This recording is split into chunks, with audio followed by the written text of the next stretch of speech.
Hello, all of you delightful beings out there, and welcome to the stream. I am Razim, and this is DevTales. We are going to be working on our SCAR system, or Stories and Creatures in Alternate Realities. The system is available for open playtest on our Discord as well as itch.io. Go take a look at it, let us know what you think. Fellowship expands. Praise the sub. Blue_bat15 just resubscribed for 16 months. Razim squeaky, Razim squeaky, Razim squeaky, Razim squeaky, Razim squeaky. Thank you for that resub, Blue Bat, and your 16 months of support.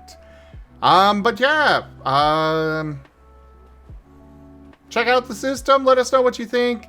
We're gonna go ahead and get into it. Also, we are using the TF Talkies because they're fun, so transform me to your heart's content, everybody.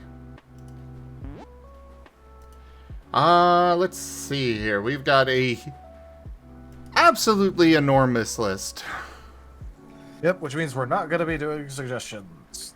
Yeah. We have too much to get through, and a lot of it is very important, like system critical kind of stuff. Yeah, I know that Vari really wants us to make the warm-up cooldown thing a positive. But we'll get to that. First things first. If I can find the document. Where the hell did I put it? There it is. Right there.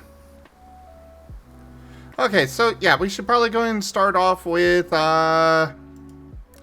XP. I say we make that 1.5 times.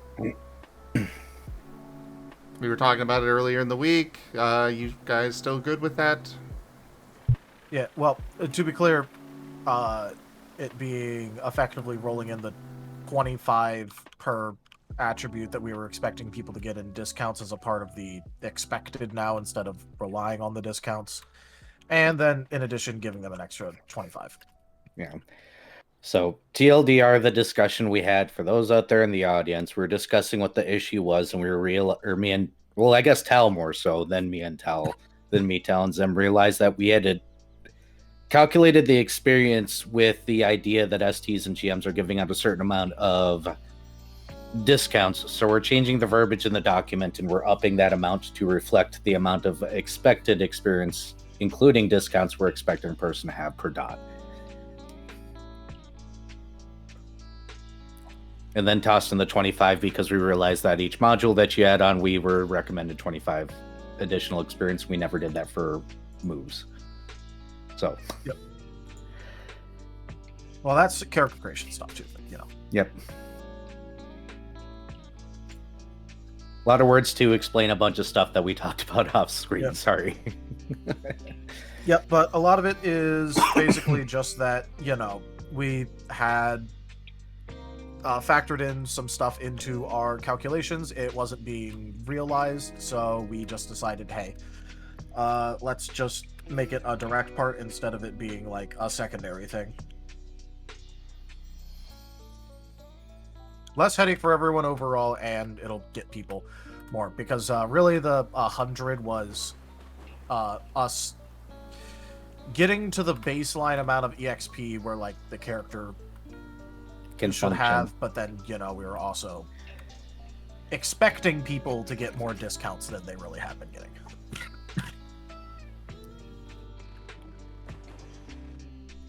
Alright, so Raharu, go ahead and note that down.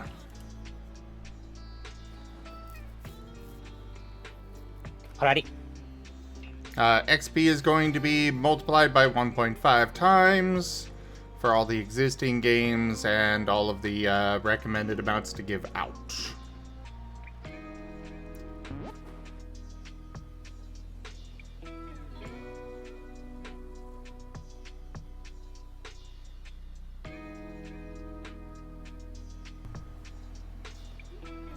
And then for the beginning XP, It was 125 plus 25 per other module. That's what we Yeah, decided but that's on, right? including moves as another module, because moves are Yes. also technically optional. Yes.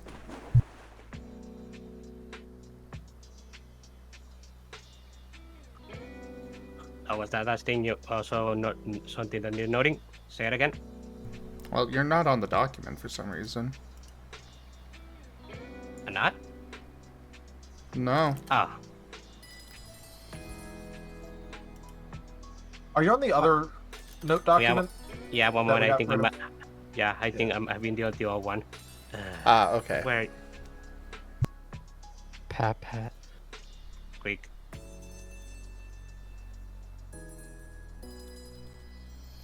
There we go. Now I'm in there.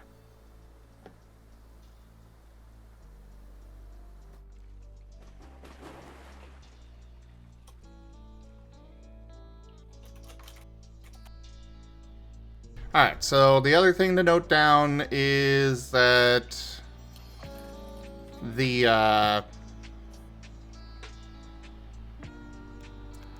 starting XP will be 125 plus 25 per module. Moves, magic, and might. 125 plus 25 per module. Yes. Yep. Yep.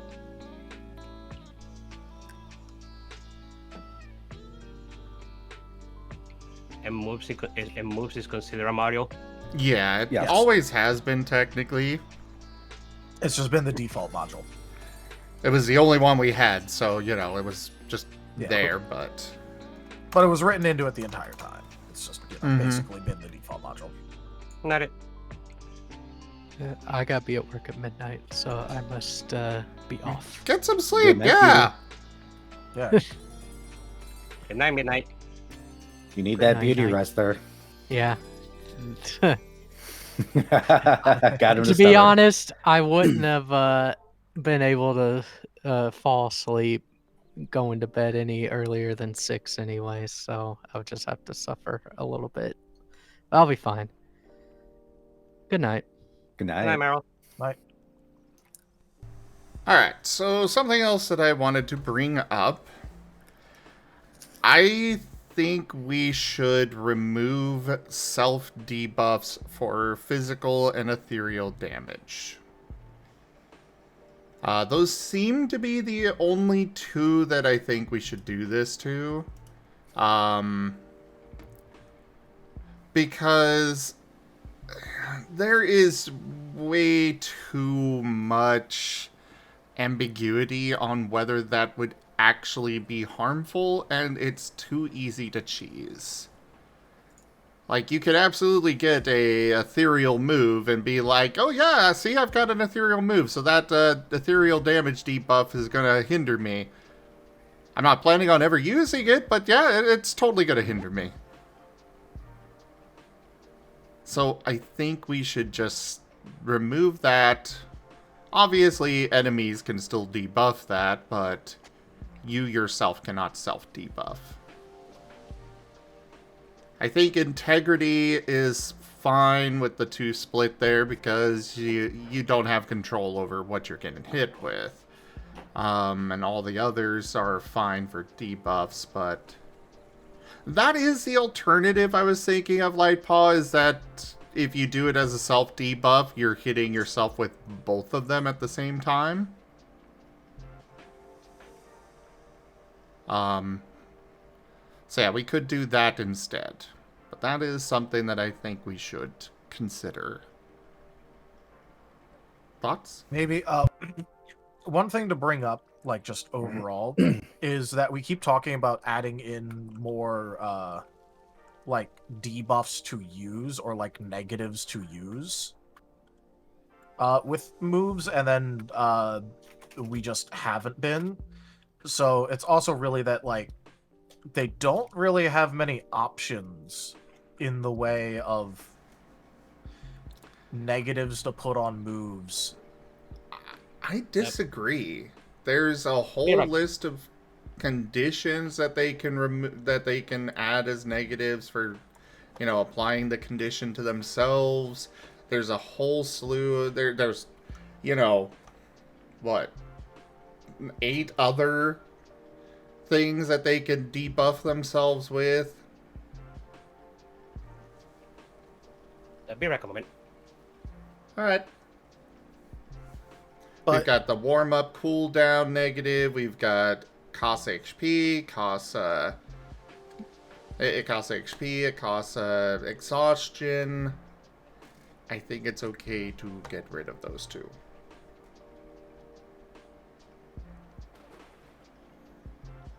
Because it's also, what is the point of the negative? Like I pointed out, I've seen quite a few people do it this way, where they only use physical, so they debuff themselves with ethereal down, or vice versa.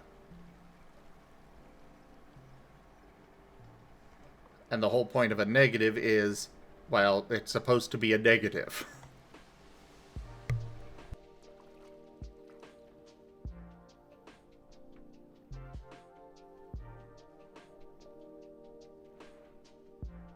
yeah, I mean, I still think we should have more available negatives overall because, yeah, we have a lot in the way of, you know, like being able to choose from a bunch of different like conditions. Yeah. But that's still also only being able to, like, you know, you're just choosing from different conditions to apply.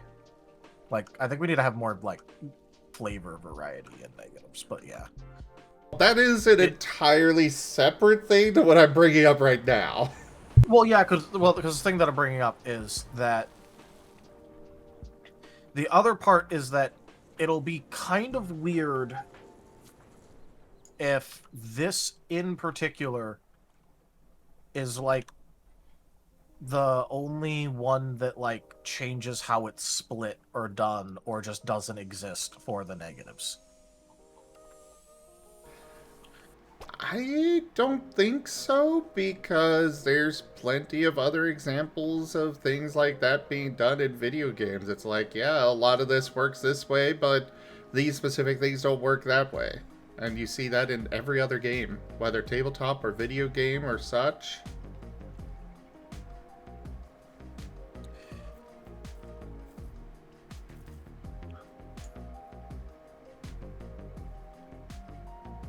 Yeah. Also, as Lightpaw just said, there are other freebies like removing a self buff for builds that don't buff themselves. That is true, but remember that your allies can also buff you. So, Yeah. And buffs are very important. Yeah. yeah. So it's like, on one hand, technically true. On the other hand, you know, you're still paying for something with that. Yeah. You're not planning on paying it yourself, really. It's more. You know, if you and your allies aren't doing buffs, and you're doing that because you want to throw a bunch of remove condition or remove stat change on yourself, it like you're giving up a lot for that. I mean, yeah, that's fine if you do it on your ST enemies, but like, if they aren't buffing and as a part of the enemy group they aren't buffing, that's that's something that they're paying for effectively, because the party is going to buff, and the party buffs like that are for stat changes are very, very, very important, like strength wise. So, you know, it's like an opportunity cost than like directly getting a negative. Another thing I can think of is to leave that specific one to a storyteller's discretion, like, because the storytellers are supposed to be looking at the character sheets of the players. If they see somebody that's mostly an ethereal attacker give themselves a physical damage debuff, they can just track that down. That is how it has been working, though at some point it disappeared from the main document, but that's how it was supposed to be working the entire time. But the problem there is that argument of, see, I've got a physical move, I'm debuffing that one. Yeah, but you've never used it. Yeah, I mean And- that is still that is still revealed to the storyteller's discretion. It is, but it's also an unnecessary argument that, well, tabletop players will pull. I suppose you're right. The other thing with it is that in order to have the other ethereal move, like, let's say they put like a physical or ethereal move that they don't normally like really plan on using, they're still at least paying some XP for that. Pay 5 XP, you've got your ethereal move.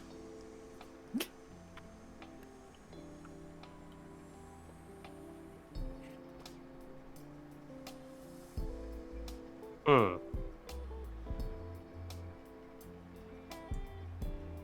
Literally, that's all it takes. You just 5 XP and you got the power.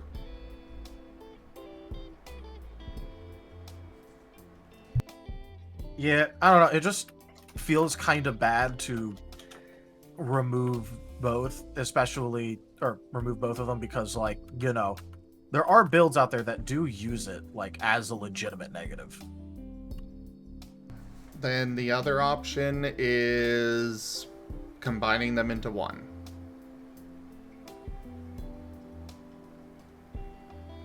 I definitely prefer that over just, like, removing them.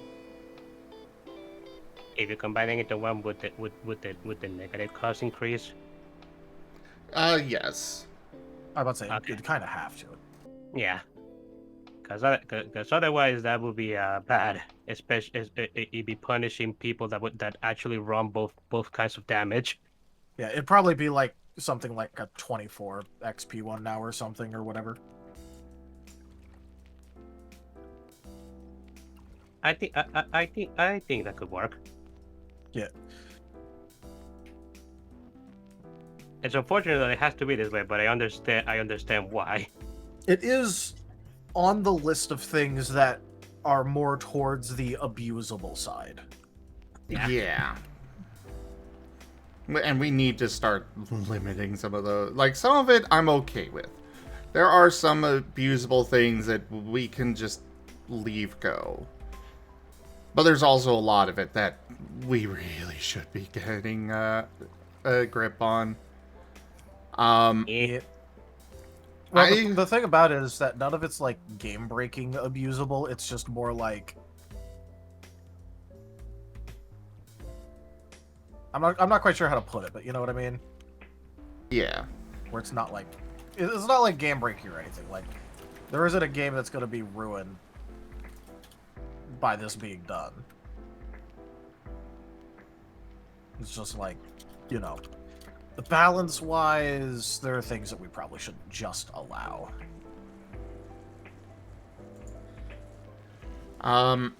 I would say that the negative XP would be 18. Because most builds focus either physical or ethereal. Not all, but a lot of them do.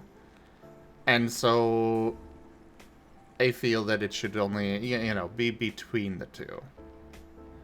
Not quite the same as having, you know, both physical and ethereal damage up, but more than just having one of them.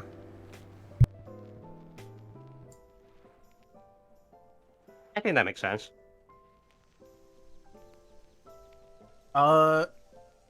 Here's a different question for you as well, along this line, because we're talking about the stat changes and the negative XP of them. Do we still want people to, technically speaking, be able to buy or get additional discount negative XP by individually buying each 10% instead of the guaranteed? Well, the guaranteed can only go on non-damaging moves. No. I'm saying for the negative version, because you can get more discount EXP by purchasing the 3 minus 3 XP plus 10% for it to occur, and that gets you further negative than buying the guaranteed.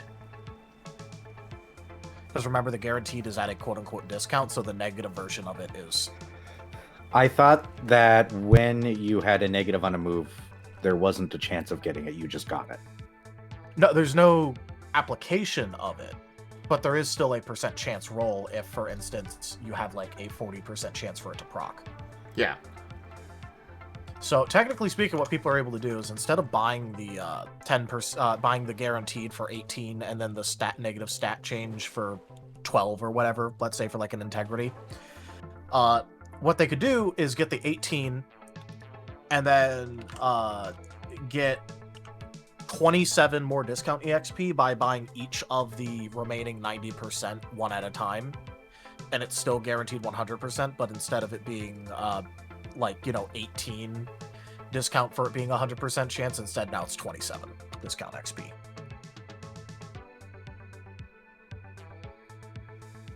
Because that is technically possible. Yeah, I believe I talked with you about that when I was looking it over, actually. Yeah, it's been a thing for like a while. No one's really like done it. It's just more like because we're on this discussion.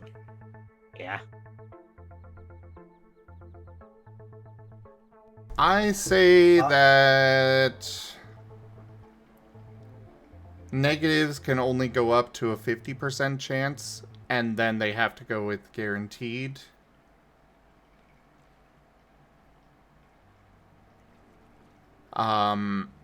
And that the guaranteed can, as a negative, can go on damaging moves. All right. Sound good? I just wanted to bring that up real quick because that's like, if people are losing access to some things, they're probably going to try and squeeze out XP and others. As for combining the two, I mean, it feels bad for builds that like are actual split physical ethereal damage and not getting the full benefit of them.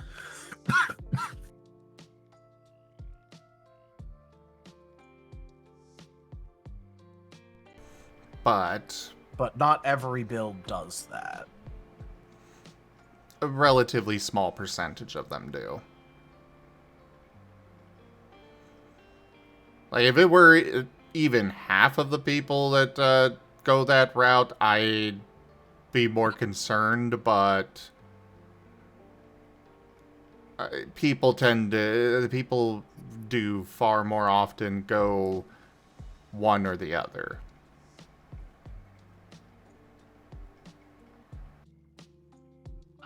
Honestly, it's kind of unviable to do that at the beginning. Exactly. It's split damage builds. It's only really good late game when you can actually afford to have those stats. Yeah. And that is So, kind like, I of the guess intention, 18 so. Yeah, I guess 18 is fine. It's just also like, feels bad for certain builds.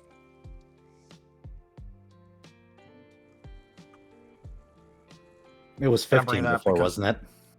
No, it was 12, 12. and then combining the two, makes that more of a, the combined cost would have been 24, but now it's being lowered to 18.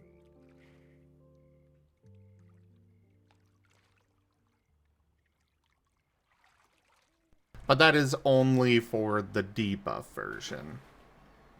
Yeah.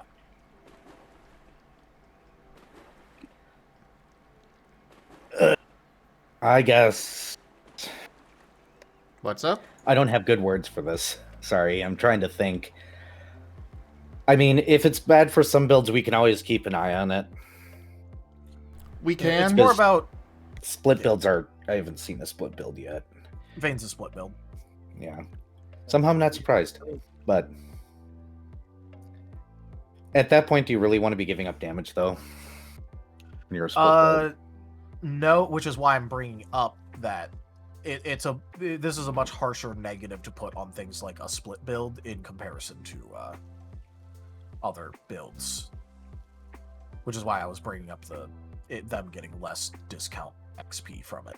But yeah, we can just keep an eye on it. 18 is fine to start with, I guess. Yeah. All right. And then also make sure you note the negatives can only go up to 50%, then they have to purchase the guaranteed change or condition.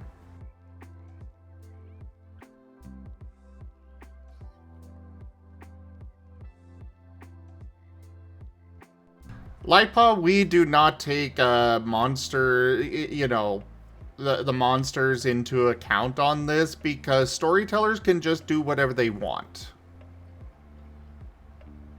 Like, Monsters don't have to follow the rules. Well, they have to follow the rules to a degree. Yeah. They're I'm not going to pay any attention to what you're saying that your monsters do because they don't have to follow the rules. It's not like anybody's even going to know that they aren't because, well, we don't actively see what they're doing.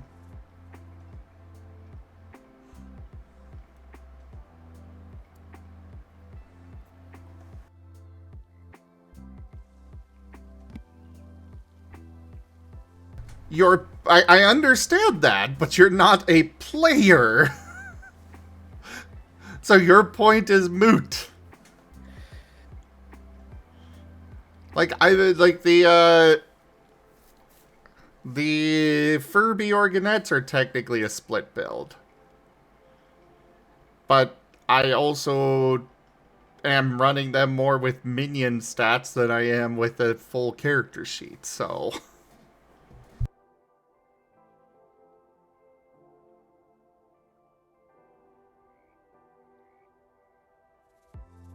But we got that noted, right? yes. Yes. Cool. Alright, so next up. Did we want to hit the other thing we technically discussed off cam on this list? One moment. Alright, so yes, the free specialties. You guys still good with that at every 20 merits? Yeah, I'm still in the 20 to 25 range. Yeah, same here. So another thing we discussed is possibly giving out breakpoints for a certain amount of merits, just getting a free specialty because specialties. That was the whole conversation. Everybody's like, oh, free specialties, yes. Yeah, because here's the thing. The specialties are very important for mid-game characters, and legitimately you're supposed to be more like crack addicts towards specialties. And, you know, were far more roleplay and action-based than anything else, to the point where, like, we literally expected people to roleplay out getting them in order to, like, you know, get them. It wasn't technically required, but it was a part of the expectation. So, as a part of some things about what to do about progression and all that, we realized, hey, wait, you know, they are very tied to, like, roleplay what you've done with as a character, but we didn't want to just, like, make them cost merits instead. So instead, we just decided, hey, let's have it so that way at certain merit breakpoints, when you get to certain merit levels, you just get a, you know, specialty. Free specialty. Interesting. So, free specialty for every 20? Yep. I see. Which, this helps a lot more with, like, mid-game characters having large amounts of specialties. To note, you cannot use this to master a specialty. So, you know, you can't just, like, get a bunch of specialties and wait for the breakpoint to get a free mastery. It doesn't work like that. Noted. To be fair, you wouldn't be able to do that anyways with the according to the EXP cousins. Specialty is 50, mastering it is 25. Oh yeah, but I'm just pointing out to people. Yeah. Were we planning on making any of these hot fixes, by the way? No, they'll go into the next update, which I've been waiting to do for this conversation. Okay. Because otherwise it'd be waiting. Yeah. I will also remind people, because I recently had to remind people that this existed and how important it is. Reminder for everyone, you can get repeat specialties for very cheap, 5 XP, and it guarantees that your specialty applies to another skill. And you can use this in very creative ways, if your storyteller approves, to pass around specialties into What do other you- skills. What do you mean by repeat specialties? So It's been in the rules basically, for a while. couple months now, yeah, but basically, say you want a specialty in droids. Like in the case of Furvis, I have a specialty in droids under technology. But what if I want to be able to craft them as well? So a repeat specialty would be craft droids. Ah, I see. Or like, let's say you have a clash specialty with knives. You know, your character, they really like knives. But like, you know, what if you want to be able to appraise knives and basically go, hey, look, I know my knives, so I want my specialty to apply when I'm trying to appraise, and it's a knife. Or like, let's say someone's using a knife against me, so I ask, hey, can I have an evasion specialty with knives? So if someone attacks me with a knife, my evasion is higher. Because I know what, you know, fighting with a knife is about, so I'll be able to predict what they're going to be doing. You know, that kind of stuff. I see. Yeah, that makes sense. So you can, and this has actually been around for a while, you can pass around specialties that, you know, do that. And it's at a heavily discounted rate. So, like, you know, a normal specialty is 15 XP. A repeat specialty is 5 XP. And if you get a mastery, the mastery applies to all of them. Yep. Oh. I see. You already no, it- were allowed to pass around your specialty. This guarantees it, essentially. Yeah. So before it's up to your storyteller going like, yeah, I'll let you use it for this, or maybe I will, maybe I won't. This guarantees that you get it. Okay. Yep. But like, you know, you could use this in pretty creative ways. Like, let's say you have a craft specialty for wood carving. It would be technically possible to try and like, you know, get a specialty in that for like a combat skill that works if, let's say, you're dealing slashing damage, maybe. Because, you know, you're really adept at making minute movements, or like, you know, there's things that you're able to try and do, obviously up to the storyteller approving it. But consider combat and non-combat applications of your different specialties. Like for the droid example, you know, the more you learn about them, you might start to learn about where weak points are. So, you know, maybe you get like a marksman specialty because you know exactly where to shoot on the droid. Mm-hmm. So you get bonuses versus droids. You know, you can pass things along. It's great. Yeah, that's cool. Consider doing that, everyone. I'm reminding you because now we're about to have a lot more specialties. Yeah. Something else that occurred to me on Wednesday with Paz and Wade, and also for the likes of like Arcus and Fulgur. I was thinking that maybe we should put an actual mechanic behind them being separate.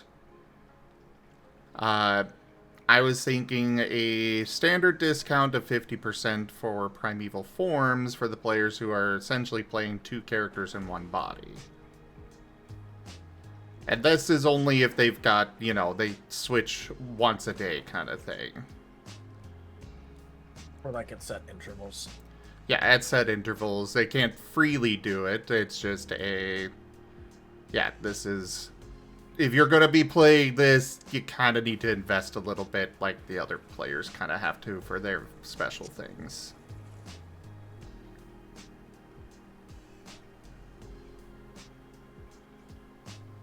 I mean, codifying it probably isn't a bad idea. Yeah. I don't know. Besides, it's like 12 XP. Yeah, it's not that much, but it's an actual, you know, codified amount instead of just a... Yeah, I was about to say, doing it's it. like a pittance of XP. Yeah.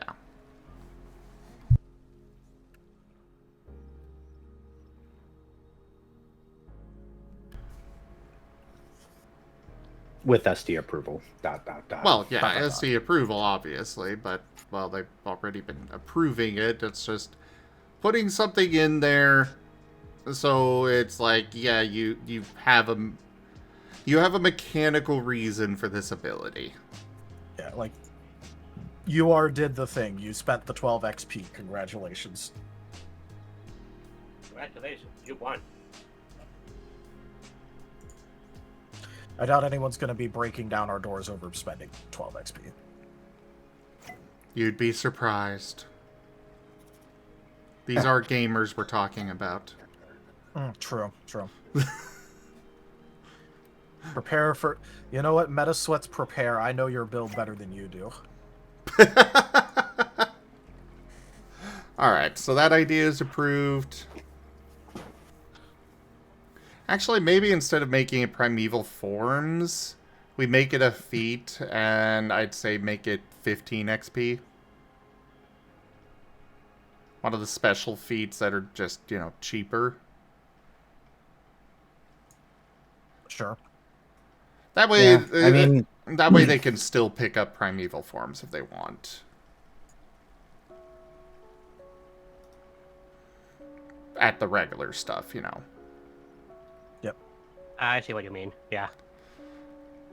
Because it just occurred to me that it's like, actually, you know, Arcus Fulgur picking up primeval form to be able to swap between Arcus and Fulgur, that would be a feel-bad moment that they get it at 50%, while others have to pay the full amount. So we'll just make it a feat itself.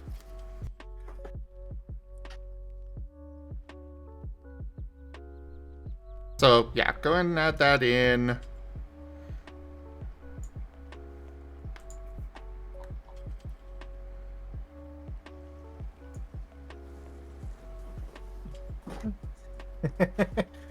I thought of a dumb joke. I'm not sorry.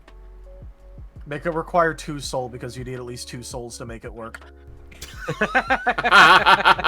I approve. Prerequisite. Do it.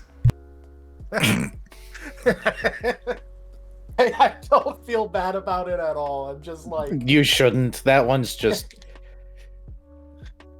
Nope. That one's fine. I'm going to 100% put that into the prerequisite field.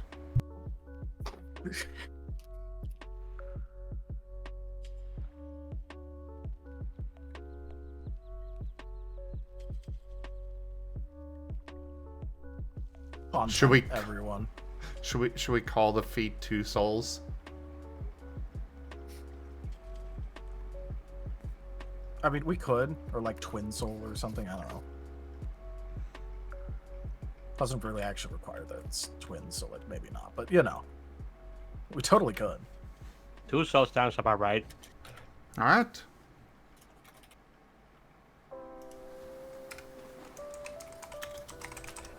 Unless anybody can think of anything punnier.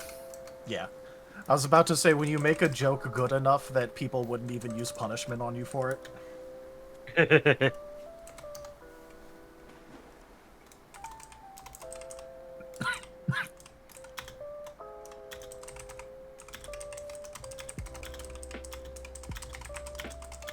Alternate option, double occupancy.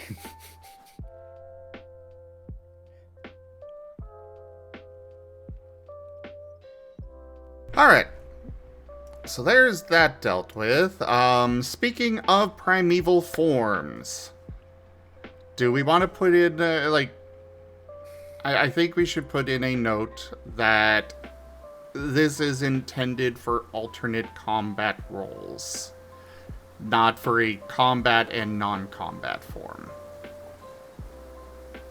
Because it is a relatively low amount of XP to invest to essentially just have a entirely separate character. Just for separate combat and non-combat, and that gets broken. And yeah, we'll leave it up to STs otherwise. Yeah, we probably do need to put in a note about that, because it's like, you know, as fun as it is to basically, like, you know, have a in and out of combat thing, it just really isn't that necessary.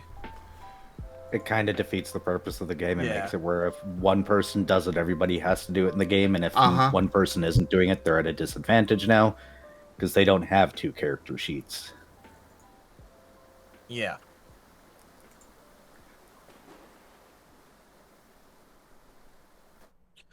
Where it's like, you know, on one hand, yeah, it's kind of fun to do, but it just kind of like defeats the point.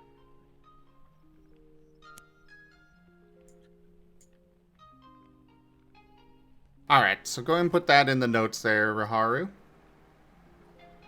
I'd say put it under the feats section there.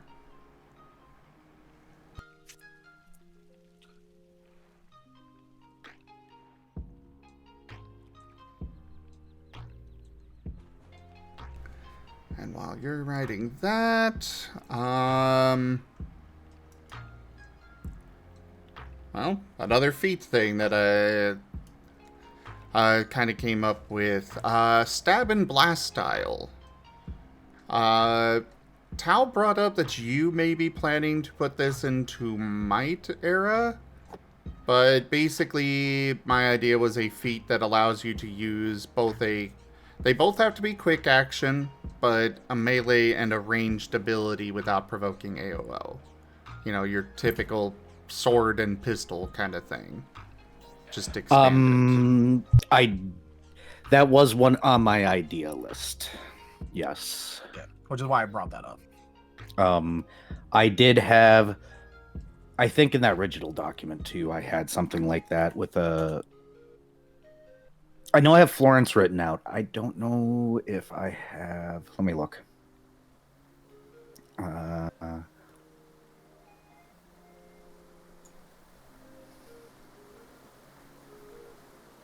Because I did plan on having Florence as a style in there. I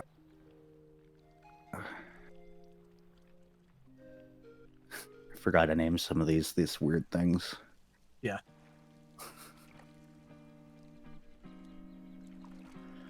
I wrote so much of this before too. But yeah, I know you were planning on doing something with that.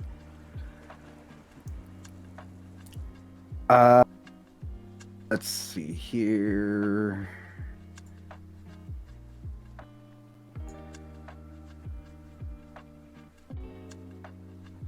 I did have sidearm. Let me look at this. Carrying only one heavy weapon. Wait. Reliable sidearm. You can draw and switch. That's a draw and switch.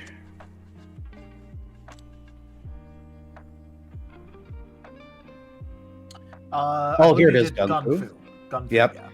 Ranged weapons are typically at their best from a distance, and using them in melee is often risky, but not for you. Though relentless training and mastery, you've learned how to seamlessly defend yourself while firing in close quarters.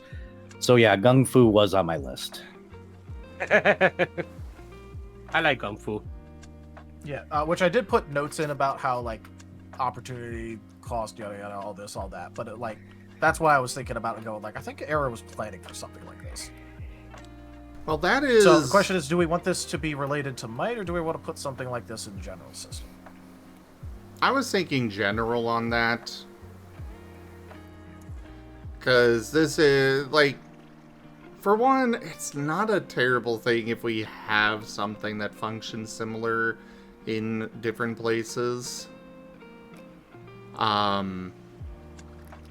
But either way, like, if they're not using Might, then for those that want to use a sword and pistol, they can do so. Or if they don't want to go into Might all the way, and that's all they want to do is just the weapon and pistol. And we are doing this specifically with weapons, not with moves, correct?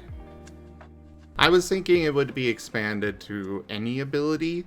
It would just be limited to only quick actions of the two. So they would have to use a quick action melee and a quick action ranged for this. Question, what is Might supposed to be?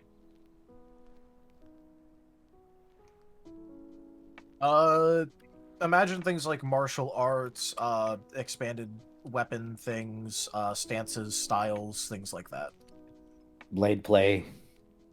I had a feeling it was something that I just wanted to ask to make sure. Yeah. Let me look at my other doc that I'm still working on, because I haven't had as much time as I wanted to see the kind of stuff I got in there right now. Yeah. Currently, things I have in might, for the martial side of things, I put in like power and stuff like that, but let me see what kind of styles I listed out so far. Styles: empty hand, wild form, underneath light weapons, swift blade, rolling strike, swing strike, unseen hand, medium weapons including vanguard, balanced edge, crushing blow, fencer's grace, Florentine, stuff like that. Work in progress.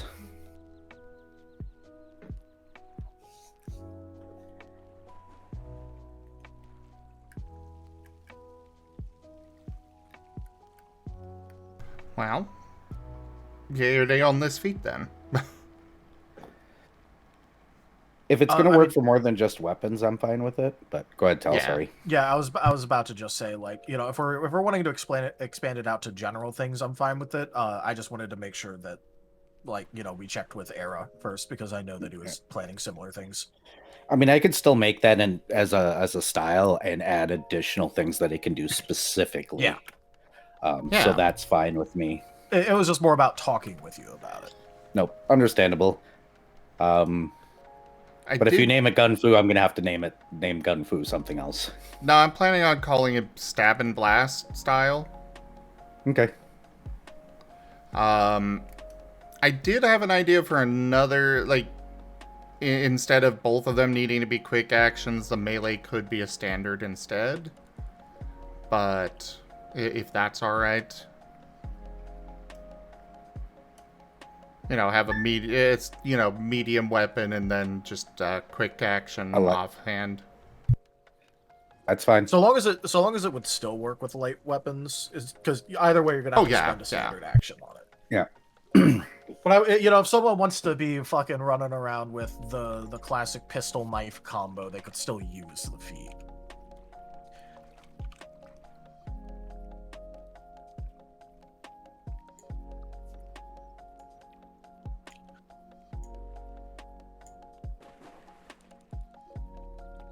All right. Well, in that case, I'll just copy paste it from the discussion or the to-do list. Yep, that works.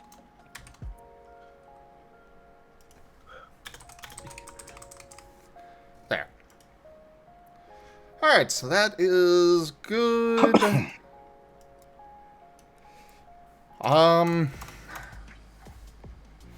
Okay. So, Vari's been apparently talking to the two of you. About warm-up, cooldown. And making it a,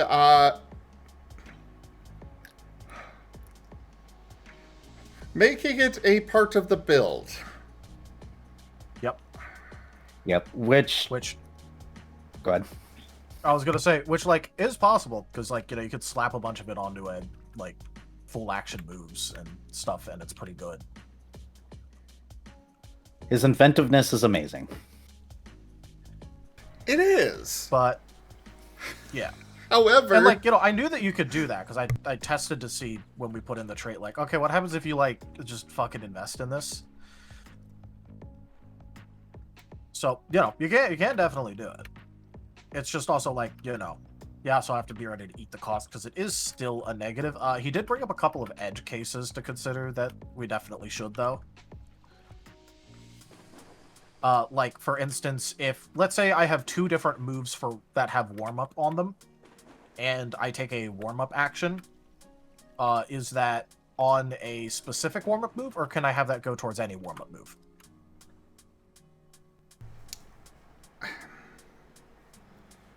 Okay, so we'll come back to that.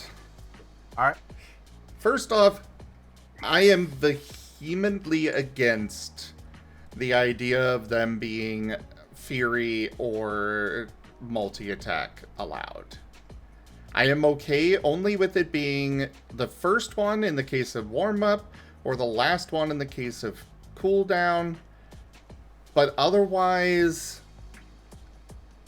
I do not think we should allow them to have a Fury, warm-up or cooldown move that can, especially not the cooldown one, where it's like, okay, I'm beefing up this. Your next 3 turns.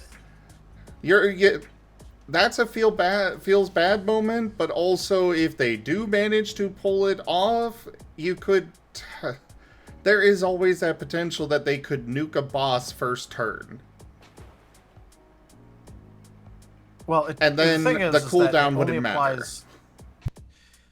The thing about it is that Fury moves are intentionally hyper low power because Fury takes up 2 power cap, and that doesn't leave a whole lot of the power cap for you to play around with. And it would only give up to half of the quick action attacks Fury XP discount, which, for most builds is going to be let's say 23. Let's say you're a tier 3 character. That's 23 extra XP for you to work with. But that still doesn't change the power cap issue, so it doesn't give any power cap, you putting warm-up and cooldown on it. So it's only as strong as normal Fury attacks are, so it's possible, it's just also legitimately kind of bad if you're putting it on a Fury.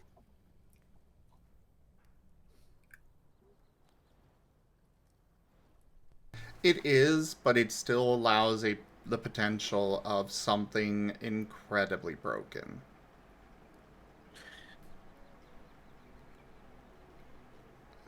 And either way, this is a negative. I don't think we should be building or putting things in that makes it better.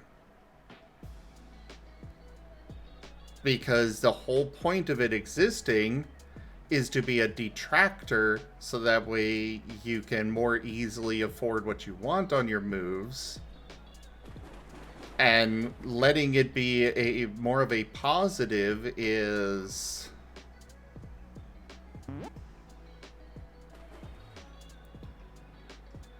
Yeah, if this weren't a negative thing, Furry, I'd be more for it. Do we need to create a positive version of warm-up? That would be the way that I would allow it, but with it being a negative, we've got to remember that at the end of the day, it is supposed to be a detractor, not a benefit. I mean, if we want to put in a positive version of warm-up / cooldown, we could just have it raise the move's power cap. But then we'd really need to ban it from quick action Fury moves. Yeah. Then it's hyper banned. Yeah. But that would be an option, is creating a positive version of it that increases the power of a move or something, and just not make it Furyable. But then you can get the benefits of something like Vari wanted, where you can warm it up and just hold it and do other things while you hold it. Yeah. Which is how it works anyway. Well, no, you could not hold it. Regardless of what's written there, I will fix it if it's needed, but the intention was, with what I wrote, was that you could not just hold it. It was, okay, you've got to spend, 3 standard actions to warm up. Your next 3 standard actions are dedicated to only that. And then you use it on your 4th standard action. Yeah, you can still do quick actions on the side, but that is it.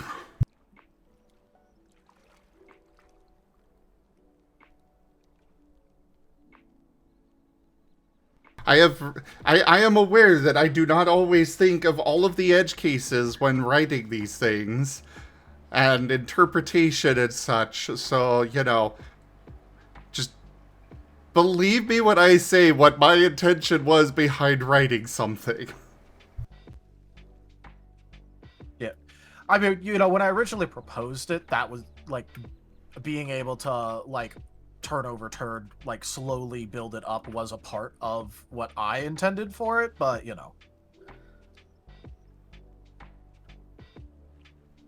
Yes, Furry. It was specifically that you could have one move warming up, and then your quick actions are still available, though. yeah. Note that it does specifically say that it only takes standard actions. So, But either way, you're fully Gucci with using quick actions. Yeah. I think what we could do for we could do a positive version. I would say, first off, we make it where it cannot be put onto a quick action move, period. Yeah. Especially negative or positive. Yeah. The negative version is just straight up fucking awful on that sort of stuff, but yeah. But we could do a positive version that allows you to increase your power cap. But that would instead mean that it would have a cost on it.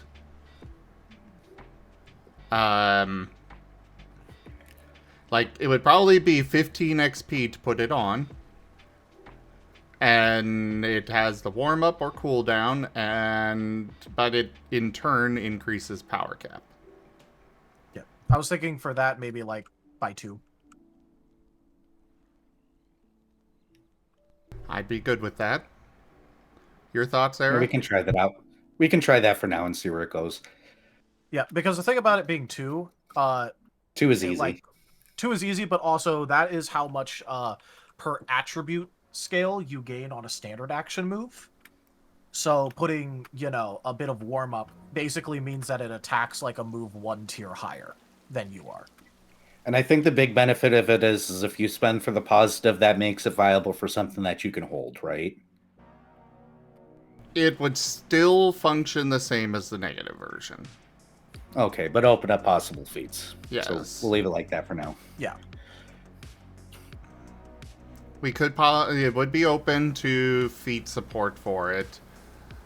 But yeah, with it being a negative, I am not letting you guys make it into a positive. Yeah, well, the positive about it was just supposed to be, oh, hey, I have more XP to use on the move now. Exactly. Positive parts. That's the positive. Exactly, but yeah, no, like making a part of your actual build. Good idea. It is a useful negative to throw on moves and stuff already, because the 15 XP discount is kind of a lot, actually. I will say it will not allow... I would say just no multi-attack. Just straight up with it. Light Pulse, Solar Beam would use the other version of Warm Up, but we would use Cooldown. Yeah, I'd use Cooldown. Because that... Wait, no, Solar Beam is the one where it charges up. Hyper Beam is the one with the cooldown. Oh, yeah, you're right. So Solar Beam, yes. Solar Beam, yes. The cooldown. Beam, beam, beam, beam, beam. Yep. Beam, beam. Personally, I'd rather just get rid of cooldown itself, because I'm very paranoid about people using that as a turn 1 nuke thing, but it's one thing for them to be warming up to it, it's another for them to just be able to hit you, kill you turn 1, and then, well, the combat's over.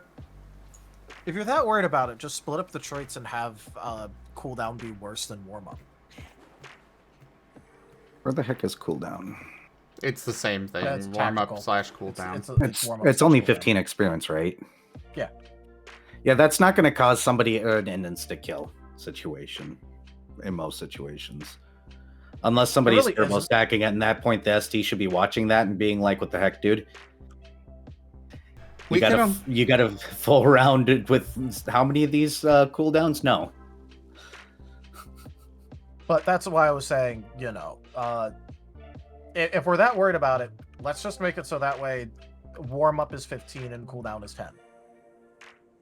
Or whatever for the discount. I think we'll leave it as is. Just do Alright. the positive version. Alright, so go ahead and make that note there, Raharu. This would be a new category of traits.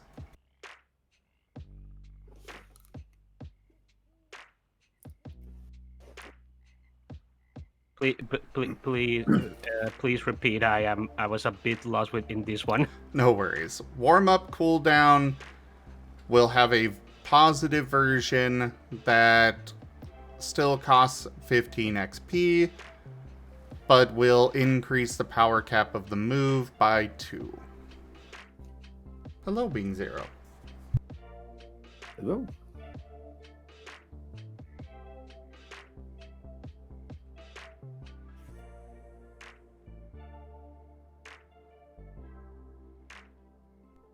Also put in there, it cannot be put onto a quick action move. And it cannot be in a multi-attack.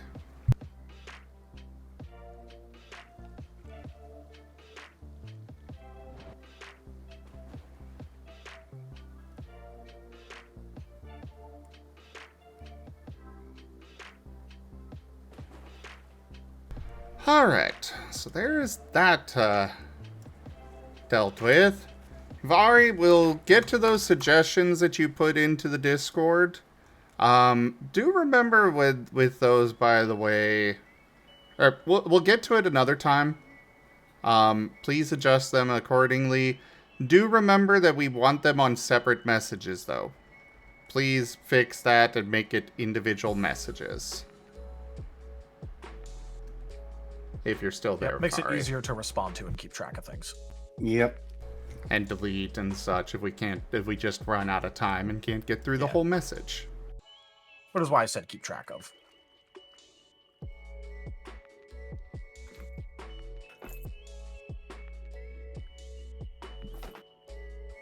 Here, I'm gonna go get some water and take my meds. You guys are free to continue. Man, that Era guy really is cute, isn't he? I know, right? And such a wonderful friend that we just cherish so much.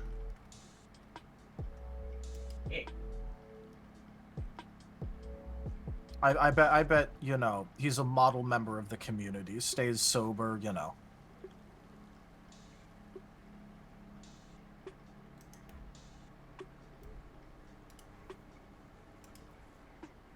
Lies and slander now.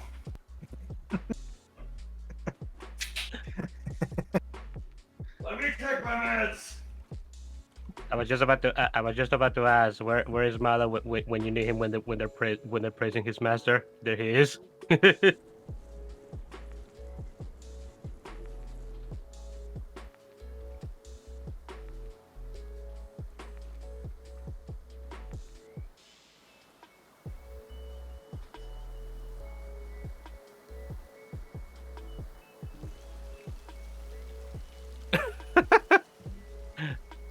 I love that deck. That is just has. It's like one of the kings from the title cards. Yep. It's a King of Hearts. Nice. It's the Suicide King. That's what the King of Hearts is called, by the way. Why? Because the sword, he has a sword going into the back of his head that he's holding. Ah, I never noticed that. That's funny. Yeah. Here, I'll send you the thing. Look at this. Here's the card. It's the King of Hearts. Oh, I just realized that I apparently put the that stab and blast feat on the list twice. Nice. Whoops. Okay, There so- is a version of it that I have that I really like. Look at this. I like that one. It has your colors. Yeah, it's black and white. Yep. Okay. What do we want to do about armor? Because right now, we have got to drastically cut down the cost for it. For natural armor, natural defense, that is. Yeah. Because for those that aren't aware, it's like, as a, if you want to pick up regular armor, it's 25 XP. That's it. For light. For light. Meanwhile, for natural defense, you've got like, it's 25 XP, but then you got to spend a whole bunch of other stuff to really advance it. I mean, it would doing the equivalent on a regular on a non-natural armor cost that much less. If you can do the equivalent, rather. I haven't looked into it. It depends. They have slightly different upgrade trees. We need to add a bunch of traits to natural armor anyway, because there's traits that it's missing that it really should have. But the thing about it is that you pay a lot of XP for it, but like, for instance, one of the benefits of natural armor is that you're able to get rid of all of the evasion penalty. True. But that also costs like a lot of XP. It's still really good though. Yeah, which is, very nice, but still. Costs a lot of XP. However, just getting it up to like basic functionality, like tier over tier over tier, level defense also costs XP. Making it go up weight classes is the exact same cost as buying proficiency in a new one. So, making it go up a weight class is 25 XP. Natural defense, as it starts, costs 25 XP.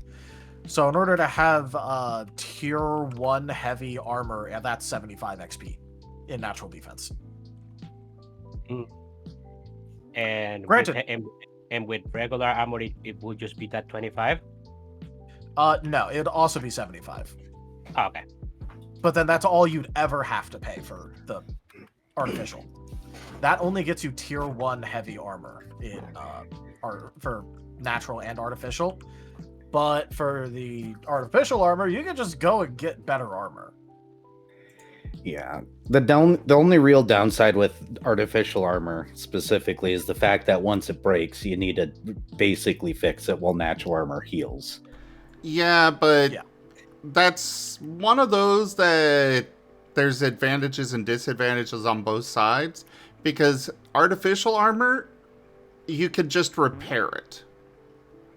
Yeah, you gotta go find somebody or do it yourself and have the materials, but you can just repair it. Whereas natural armor, it regenerates over time, and you could be down for several days waiting for it to be done, as opposed to artificial, where it's just, okay, one evening working on slapping some new plates on there, we're good to go. Or you could just replace it. Exactly, Blue Bat. What does it entail to replace armor, since you're paying EXP to buy the armor to begin with, right?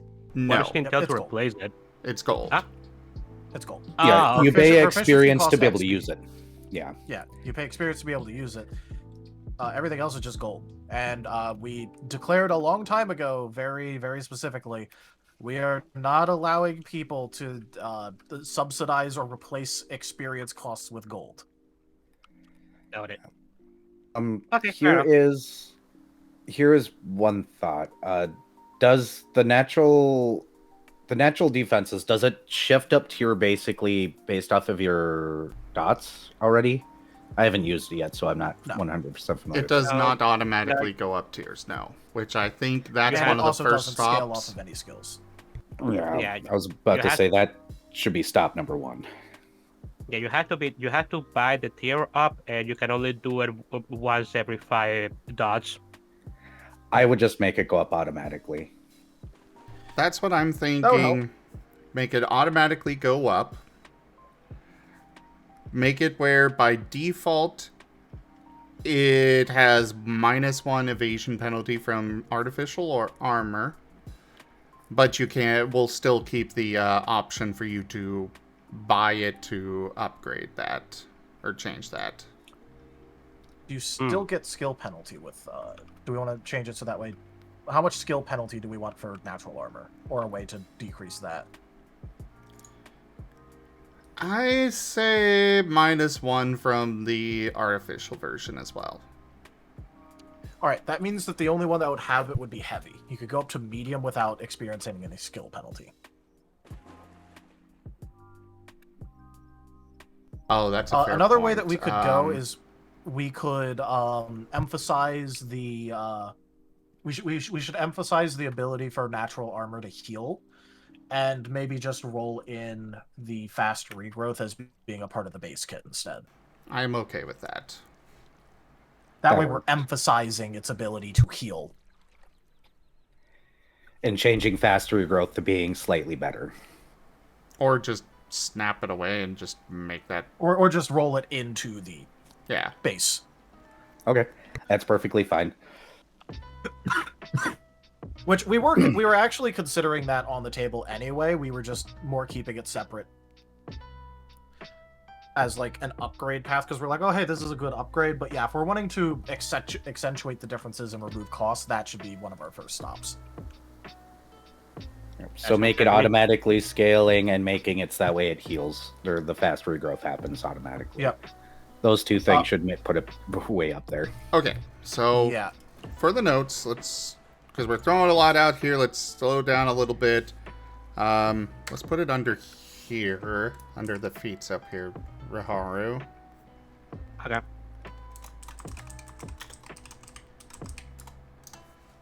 There. Mm-hmm. So first off, fast regrowth rolling into the base.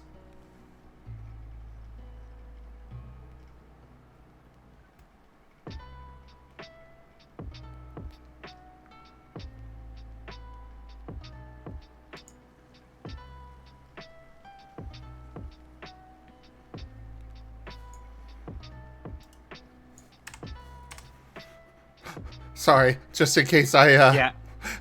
don't remember no, things. yeah. No, yeah, I was about to correct it before you did. I noticed that. Alright, so fast regrowth automatically part of the base.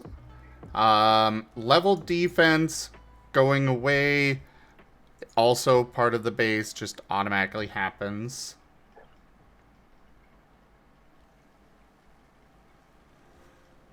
I am all for thick shell remaining. Tank the hit is one that I think should stick around. Yeah. Yep. It's dirt cheap anyway. Yeah. Drop Yeah. the tail, I would say we reduce that cost. I would say, considering it requires 5 durability, which granted on heavy, that's chunk change, but you know. I would But at say, that point, you're at heavy armor, so yeah. I would say Having fought reduce against it an to- enemy with that, though, boy. it sucks. But like Yes. that's also the point. Yes. That is the point. Congratulations. Maybe we remove drop the tail, or change drop the tail to being 10 XP, and maybe instead of just a flat 5x or 5 durability, we make it a percentage of max. That'd have people doing math. We'd have to give straight numbers. Yeah.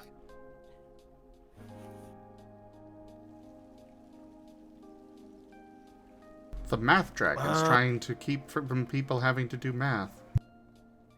Okay, Well, look, there's a I difference can. between having Go to ahead. do percentage math on the fly every time you want to try and use an ability versus making people do math as like when setting things up.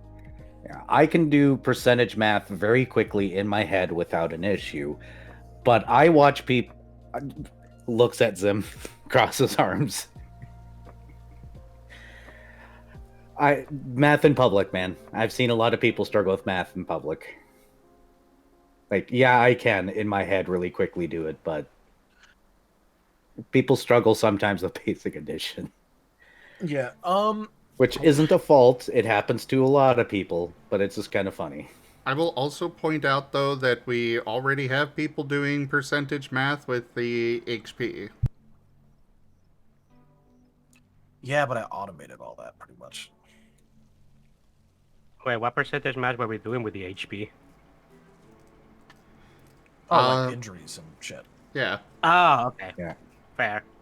But yeah, on the character sheet, Tal automated all that. So people don't have to worry about it. Very nice, Tal.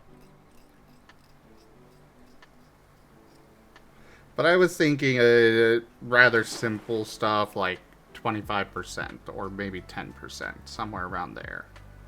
You know, something that is much easier to just get.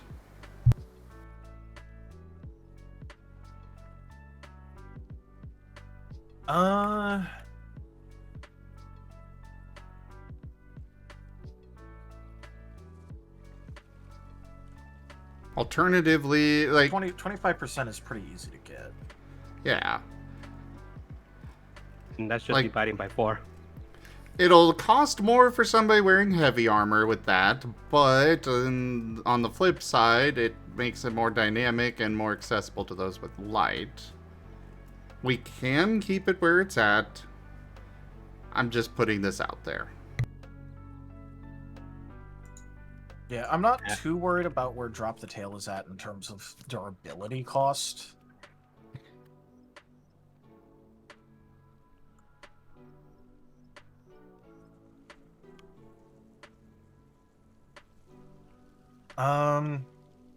I mean, I'm also fine going for it. This is one where I'm like kind of ambivalent on, so long as we keep the math easy for people to do.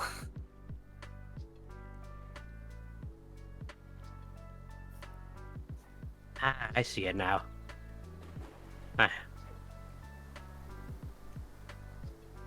I get it. I'm fairly ambivalent, so if you want to go for the 25%, I guess we can go for it. I don't have a strong opinion. I like Go ahead. Light Paw's suggestion of a flat cost per tier. Or probably per class would be the better option. Like 5 for light, 10 for medium, 15 for heavy. Let me double check how I have the scale. Math document open.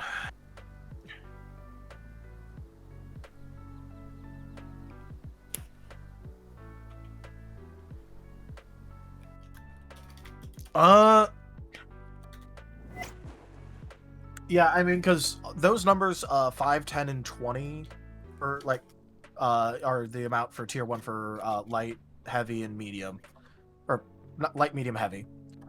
10, 15, 20. That's their base durability. So if we do it by weight class, do we just want to make it equal to their like tier 1 durability? I guess is the way to put it. I'd say no, because that would require them to keep track of that later in the game. Well, I would yeah, say but I mean, like, just put in the numbers 5, 10, 15. And that way they can use it more as they 15 go would be, yeah, 15 would be cheaper as for heavy to do it, by the way. That is fine with me because it is heavy armor and they've had to invest, 75 XP to get to that. Yeah. Okay. Expensive as hell, but it is still an on-demand thing, so, like, It's on Being able demand to eat an guarded. entire crit. It's, well, not a crit. What it does, well, actually, no, it can because protected, but it's on demand, guarded, insulated, or protected. which is very strong. and can just sit there if you wind up not actually needing it for whatever reason. Yep. The only thing is that it doesn't help it doesn't help nearly as much if the opponent has things like remove positive condition. Yeah, but Because that's... then, they can try and strip that off of you. That's also the risk you take. Yeah.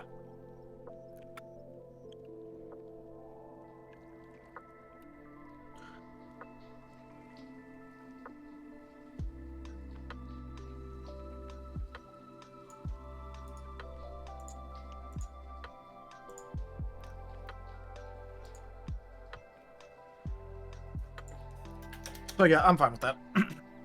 Okay. Lightpaw, I'm just gonna let you know that legitimately this is one of the stronger defensive abilities in the game. Yeah. It does not need to be more very much is. spammable than it currently is. No. If you go back to the first short shot, he's running, it ate an entire crit out of me. It ate 24 damage to 0. Or something like that. Yeah. I don't remember how much No, it damage can, I rolled, it can so- do that. It's Yep. And for, to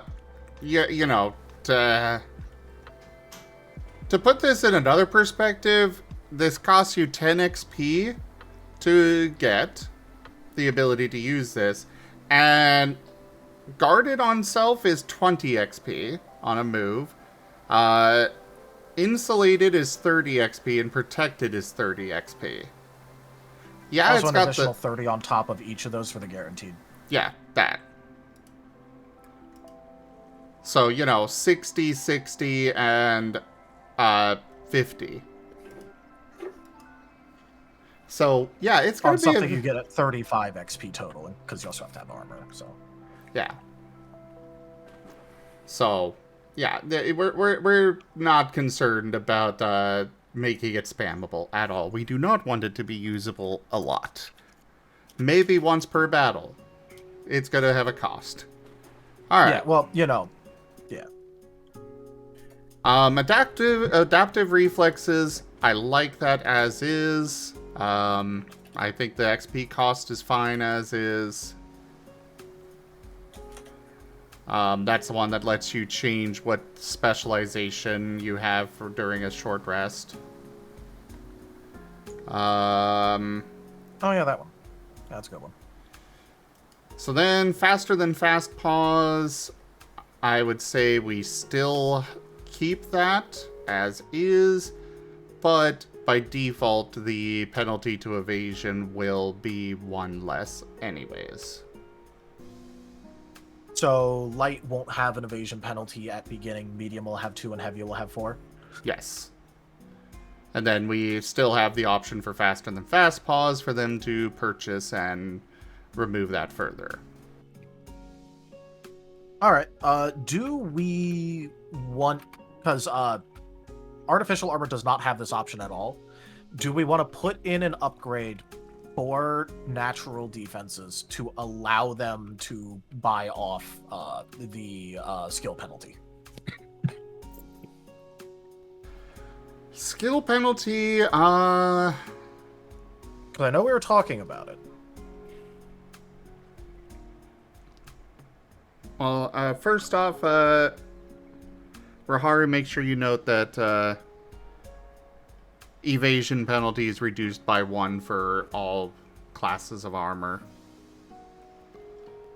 Okay, one moment.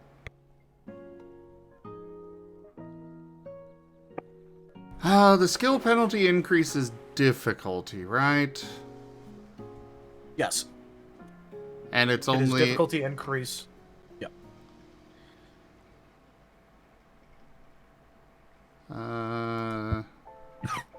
It's not that tab. It's this one. Oh, I'm on the weapons one. Alright, so skill penalty starts at 0. Obviously, they're going to be considered proficient in all of this. It's their body. Yeah, that's why I asked skill penalty in particular. Yeah. I would say that is something that should be purchasable, but definitely not by default. That's fair. But I think it should be a cheap purchase. I'm thinking 10. Maybe a little cheaper than that even. Thoughts? 10 should be fine. I think it's fine. Brain mathing. I mean, this would effectively be replacing the cost for leveled, I believe. Yeah.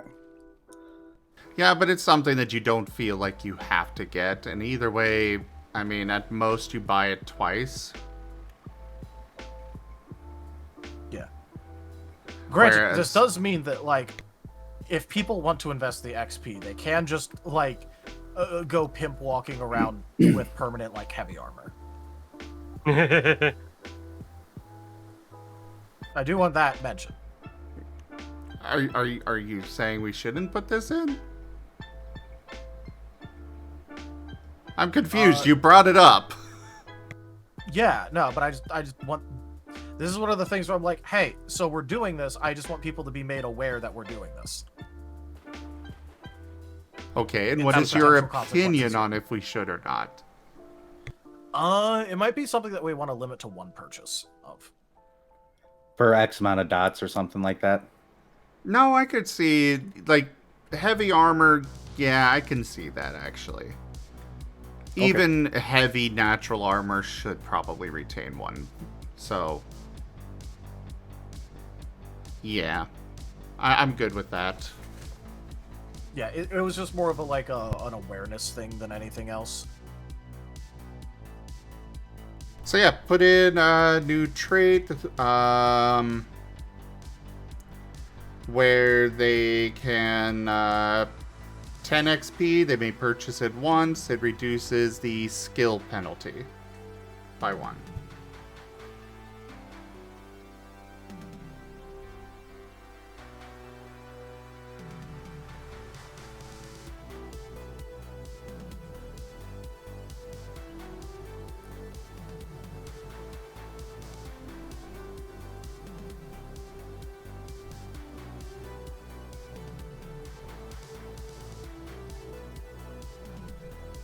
Alright, and then, let's see, otherwise, tank the hit, we already said that's fine, and thick shell, I think that's good as is. I think we're good on natural defense.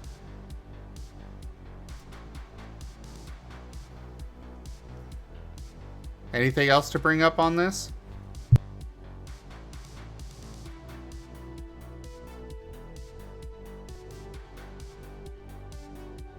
Did I lose Go ahead and internet? bang the gavel, Captain. Okay. I want a gavel. Get me a gavel. I No, will you'd use use it it. too often. I was about That's to say, the yeah, problem. you'd use it. Shadow Duck. Shadow Duck? The one that's on screen right now. Ah, it went away. This discussion point, I'm not certain of, but I kind of put in here of a potential thing. I think somebody else brought up, what if this? I don't remember. It's been there for a while. But anyways, instead of being able to just not select areas in an AoE, should we maybe say they do not, or they do hit the spot, but you can simply choose not to apply power or such to them? There is some value in the idea that, well, the fireball is still going off. It is still covering this entire area. They just simply dodged, and thus they do get 1 evasion hit stun, but otherwise, they're fine. Well, you can always fail checks, so regardless, you could always just say, I fail to hit them. Because you remember, you can roll for each fair. individual person. So we'll just not, we'll just get rid of that. I mean, I still think that if we want to do anything like that, we could always add in, like, indiscriminate as, like, a negative trait.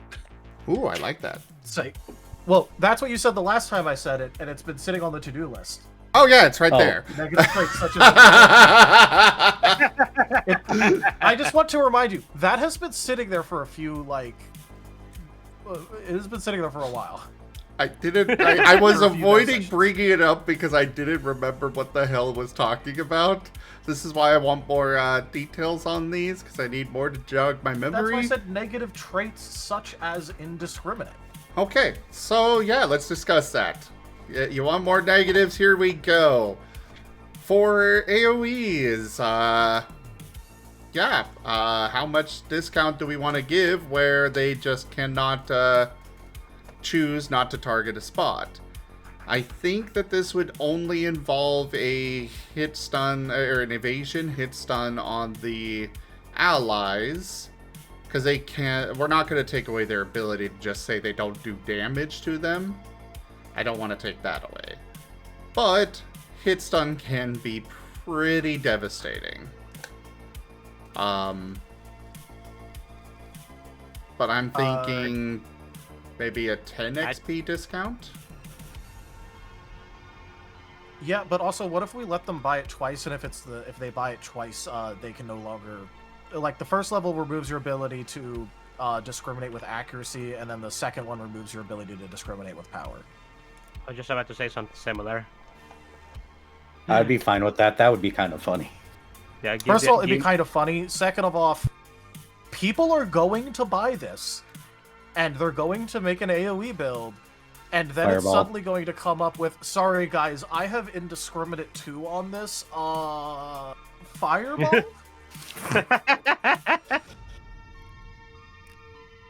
Alright, we bring the fireball memes to Scar. To be fair, we kind of already, were planning on doing that anyway. Oh yeah. Yeah. Alright. You know, I just had an idea for another possible add-on, possibly negative, that we can consider, which is always lethal or always non-lethal.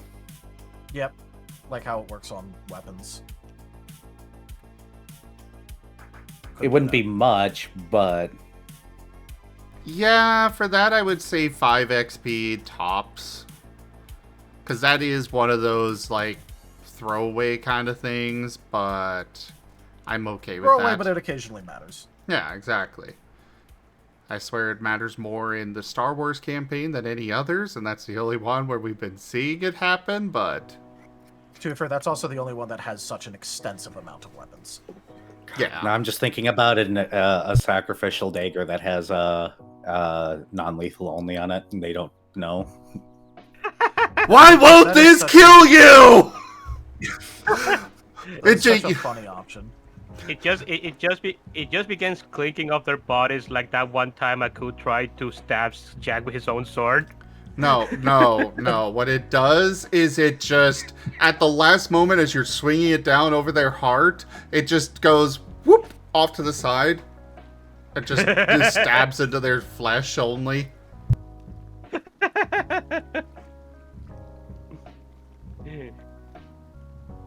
Alright, so yeah. Under the traits category, we are adding indiscriminate.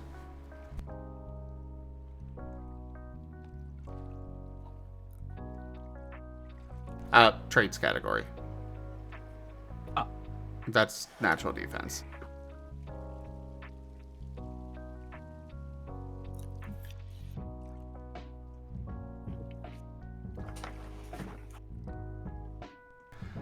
So 10 XP each purchase?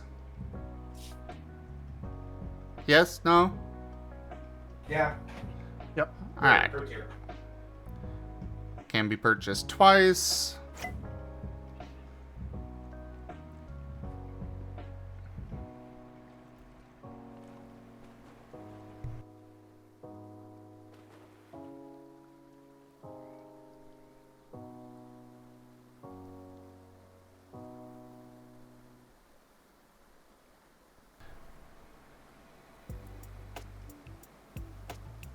Perfect. And then the other one, and the second one we're going to add is lethal, non-lethal. 5 XP, you cannot do the other version.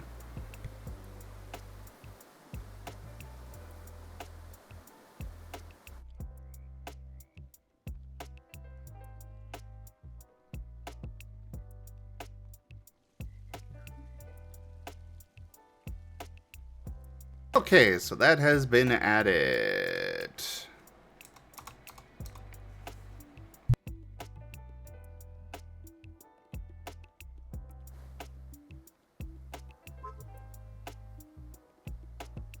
Alright, so lifesteal. Currently you just get back how much damage you do, which does not make a whole lot of sense when the whole idea is you're stealing life from them, and when they've got 1 HP left, well, yeah. Actually, it's 50% of the damage you do. Well, yes, it's 50%, but it's... You know, let's say you deal 10 damage to someone with 1 health remaining, you would get 5, even if they only had 1 remaining. Exactly. Yeah. So we should, I think we should clarify and remove that ability and just be like, okay, they get 50% of The health the enemy lost. Yeah, of the actual health the enemy lost. Which would also mean that they will get less if they, you know, are trying to fight through armor.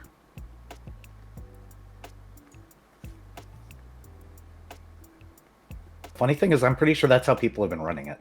At least I have. No. No? Oh, no. That's the way I've been treating it. Yep, that is not technically what it does. Technically speaking, it just gave you 50% of the damage that you dealt. Okay. Don't consider that. We're removing it. Yeah, it's removed right now.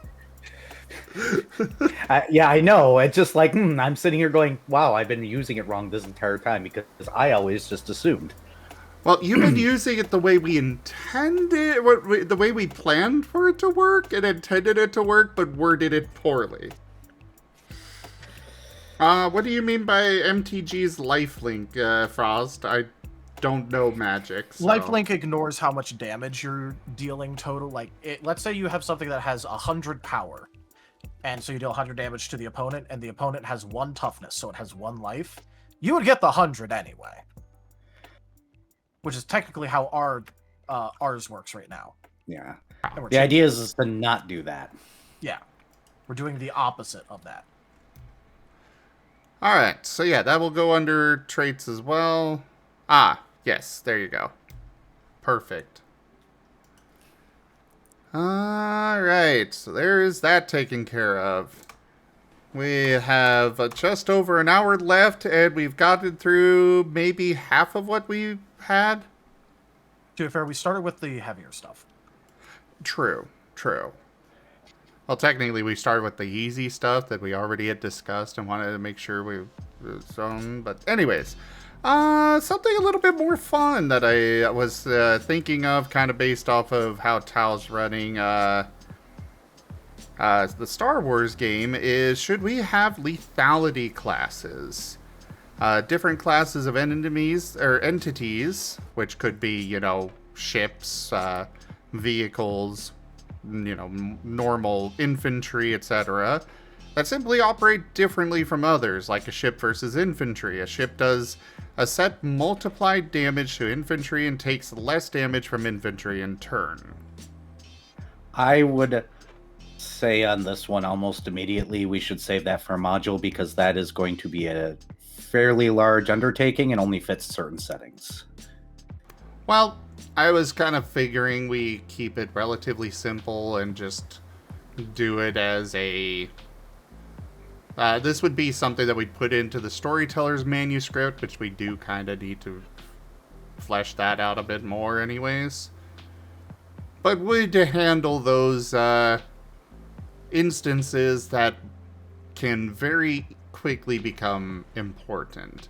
Might not be something that'll affect like a fantasy setting, but your new 9 Gate setting or Star Wars, you know, a battleship is going to do a hell of a lot more damage to a car than the car could do to it.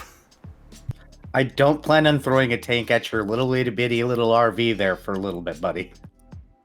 Yes, but it's still, something that we can discuss and, potentially Don't add. I tempt think me. it's fun. I was about to say, you're tempting him a lot right now. It is still something that is worth considering, codifying, considering Star Wars. We've got the Star Wars campaign that does actively, or could potentially actively have this as a mechanic.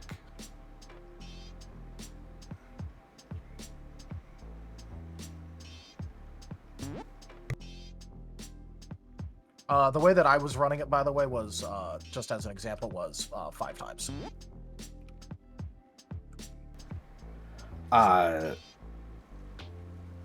Whatever damage the thing rolls, times it by 5, and that's what it deals to the next lowest class of lethality.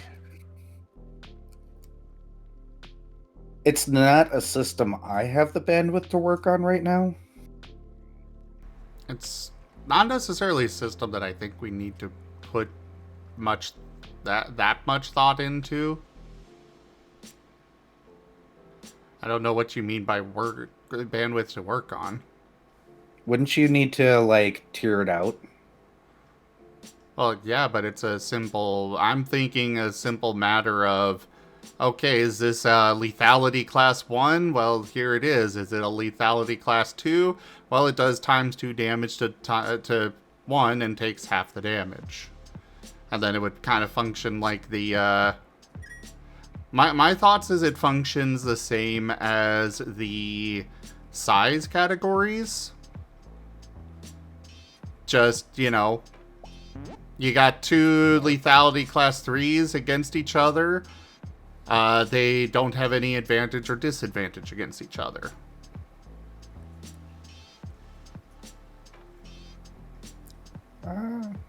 Your thoughts, Tal, because unfortunately this is out of my... I don't do things with vehicles very often. I mean, technically I've done ships, but there's things I've used for ships that already exist, so... No. We have things for ships on Scar? No, he's saying in other systems. Oh. In other systems.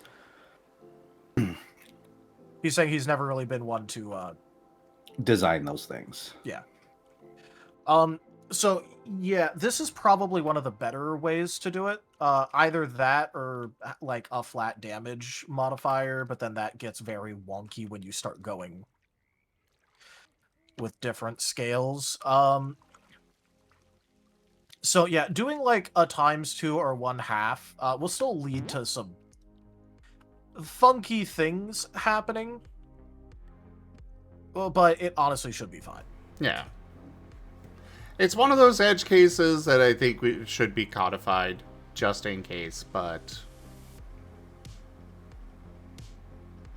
Alright, so, yeah, that is, sounds like that is approved. Yeah, just, I'd say we'll just put in rules for 5 different classes, I'd say, and I'll handle it from there. I'm going to apologize for this comment in advance, but my cat just pulled out a Doritos bag from the trash can, snorted the dust, and started sneezing. Amazing. I felt everybody should know that, because now he's looking at me like, why did you let me do that? Well, yeah, it was your fault. I'm not the one that went in the trash that he's not supposed to be in. Also, Yeah, Vari, I'm talking to you. Also, Vari, yes, people can go into the negatives up to their max HP. For lifesteal, you're correct. That's still the amount of damage that they're actually taking. But if they... Yeah, but there's also means for shitter minions that don't go negative, for instance. Yeah. Like the Furby Oregonettes, they don't actually go into negatives. They're either alive or they're dead.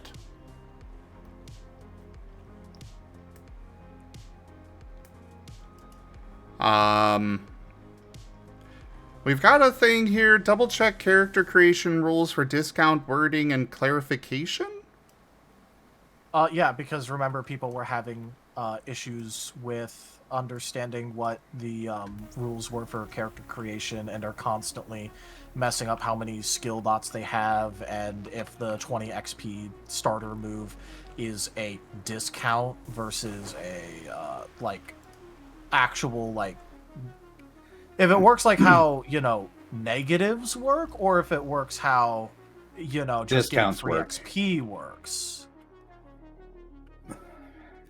All right. On this front, I say I say we should codify discount versus negative. The move negatives are specific, they've got their specific rules that are very clearly codified. Discounts, such as the beginning 20 XP move, is basically free XP.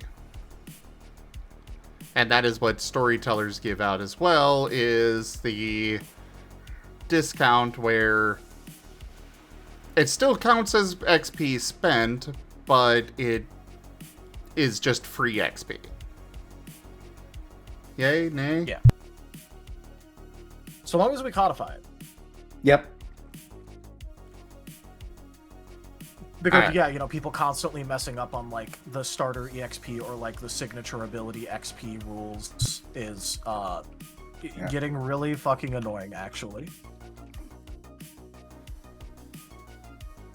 Alright, so yeah, make note of that, Raharu, that we are going to codify, or make clear the distinction between negatives and discounts. Do discounts that act like negatives still exist? No, they've technically never existed. Unless the storyteller specifically wants that to happen. Yeah. Okay. Then they exist. But by base, there's no way to get that. Well, let's say you have a storyteller that wants it to work like that, then yeah, congratulations, the storyteller can do what the fuck they want. Everyone gets to be happy.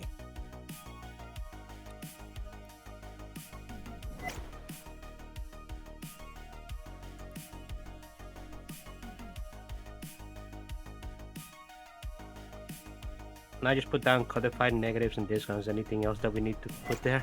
That should be fine. I should know what that means. Thumbs up. 1 week later.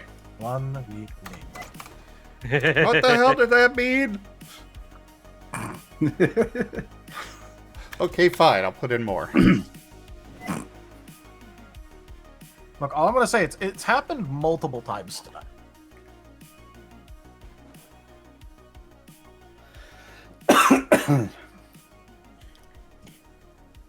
I've written dozens of things I've looked at back at later and went, what the fuck? The fuck am I Yeah, I've been trying to put a lot more in here. Alright, so next up, order of start of turn effects and what takes priority. So I suppose basically, do we want damage to take priority or healing to take priority? At turn start. Because I don't know if we've got anything else to consider there. Yeah, I mean, we could just leave it up to the individual. Congratulations, you get to choose.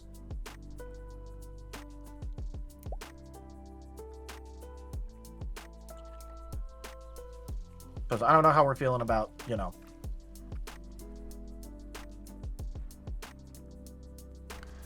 It If we makes the wanted to difference work one between way or make or breaking something from happening, though. Yeah, A wound. yeah, which is why I'm saying, I don't know if we have, a specific way that we want it to work and codify it, or if it's just, the person gets to choose.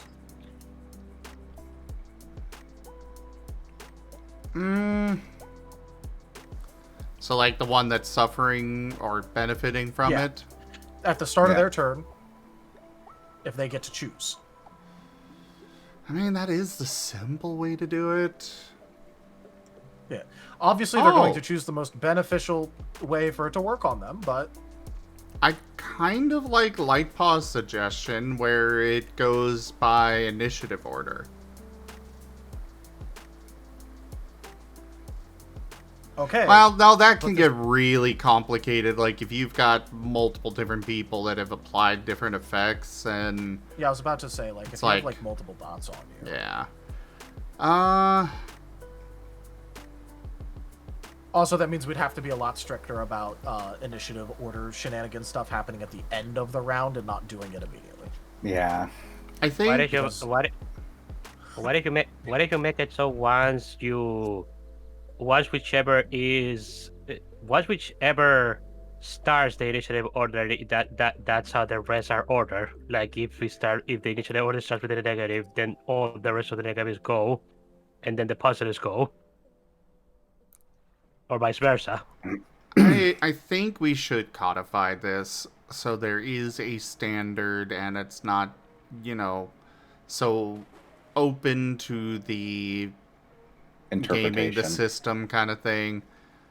I say healing hits first, then damage. Okay. All right. Just codify it like that. I guess we'll put beneficial hits first, and then negatives. So, to cover any future stuff. Yep. Overall, that's still more beneficial for the person. It's just, there's going to be cases where it's like, damn, I wish I could have taken the damage and then healed. Yeah, but this is overall, overall it's better better. because, this will prevent wounds, or injuries, I guess I should say. Yep. yeah.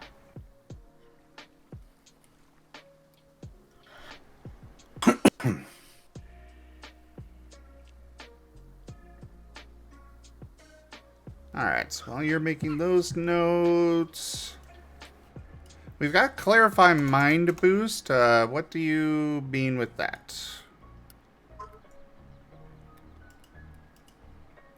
Or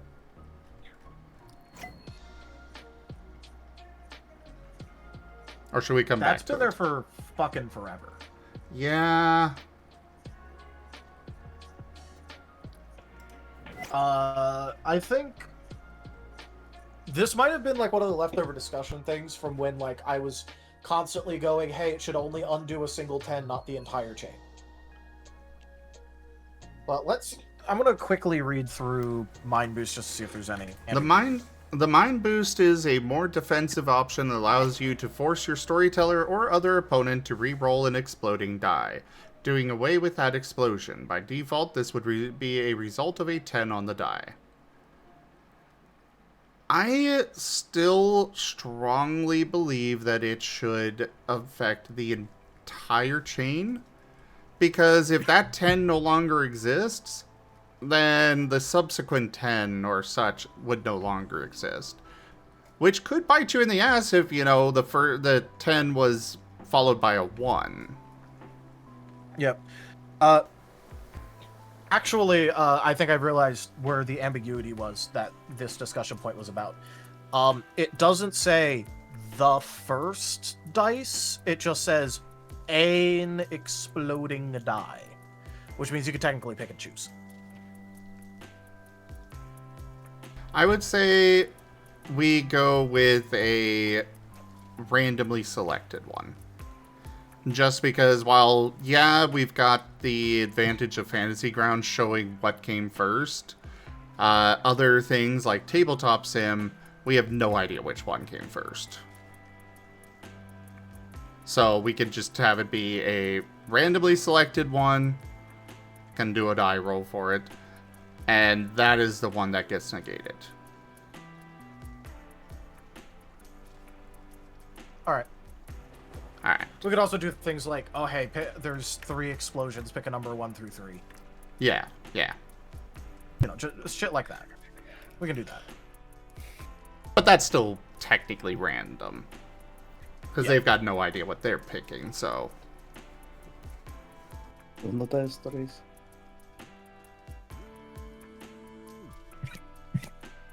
Alright, so... You know what, I'll just do that edit right now.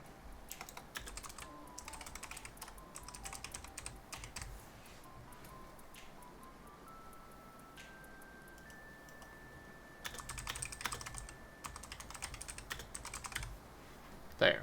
doing away with that explosion and the subsequent chain, and I put in reroll a randomly selected exploding die. That's a quick and easy fix, so might as well do it right now. That's just a wording clarification than anything. Yeah. Still, we'll put it in the update notes, but you know. Well, yeah. Anyways. So I put this in here because it, you know, we've got Viv rolling with a quick action move with like 18 dice for accuracy, which seems broken in terms of parry.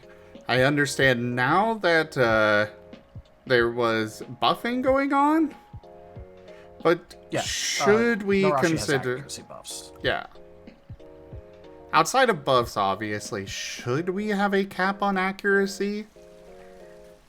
I'm not thrilled on the idea, but also that does make parry kind of broken.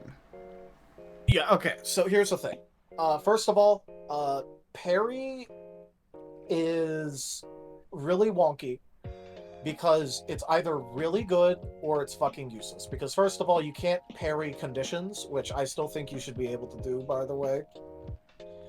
You know, prepping a condition move to try and stop, like, a condition, you know. I still think you should be able to do that shit with parry.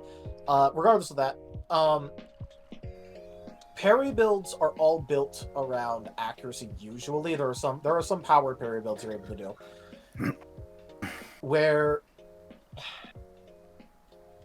no matter what, you can't parry more than one type or one category as a part of a turn.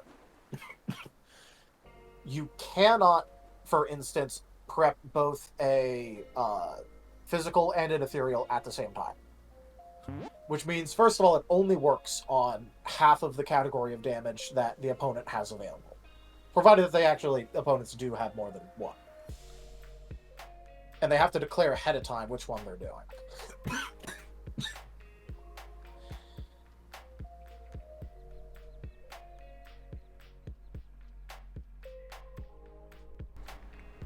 One thing we could do, if you want to make it so that way, because from what I hear, part of the problem that you have with it is the quick action thing, right? That is a little bit of it, yeah. Alright, in that case, do this. Make it so that way every action class that a move has above the weight class of the other thing, the roll has +1 difficulty. So, like, let's say it's a quick action weight class move that you're trying to power parry, or let's say you're trying to parry with a quick action move, and a standard action move comes your way, you'd have +1 difficulty on the parry due to the fact that it's a, you know, higher weight class move than what you're parrying with. I like that idea. And then that could happen again for heavy.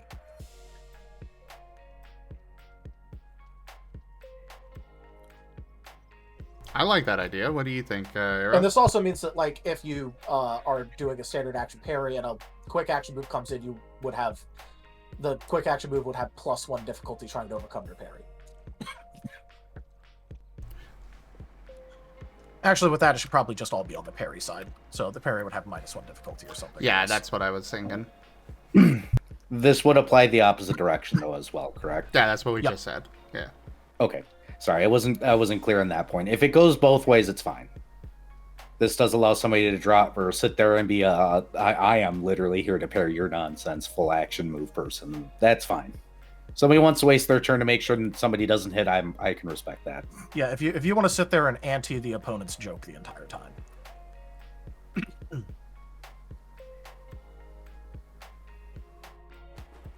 All right. So we're going to be adjusting parry. Raharu? Mm-hmm. We are adjusting parry. Put this under balancing updates.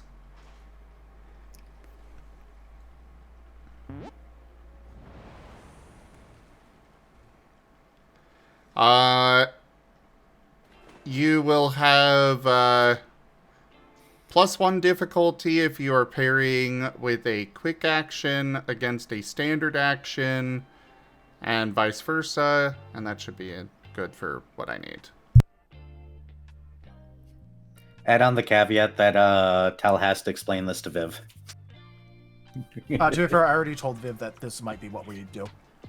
Yeah, I know. I'm kidding. I don't think Viv is going to be angry. But also, like, just as a reminder, I have been saying that high crit parry build is the second best build in the game for, like, a while. Like, this is not a surprise.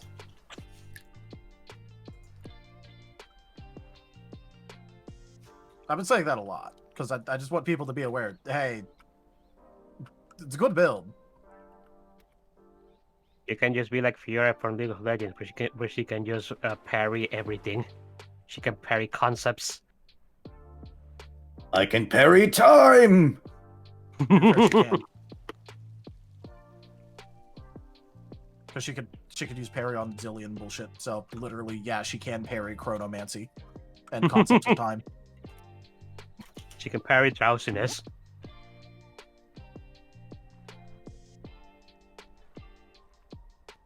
Alright, so...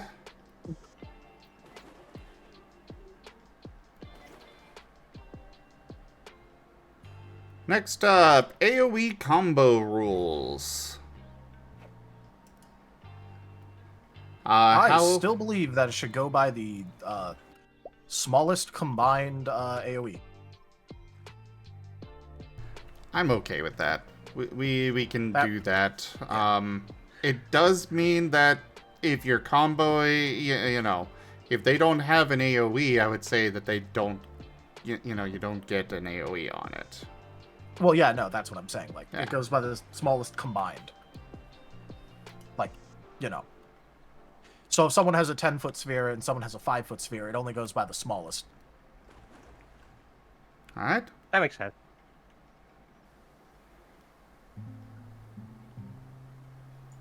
Does bring into the question the cones versus lines and all that, but that's fine. Yeah. That's the kind of thing where, like, at that point, choose. Or I guess cones are bigger than lines, so cone. Cones are bigger than lines. Line. So it goes with line. And circles are usually bigger than cones. You know, if it starts getting to edge cases like that, I'm not above just saying pick. Okay. Alright, go ahead and put that in there, Haru. Combos are also being adjusted. Smallest AoE is allowed.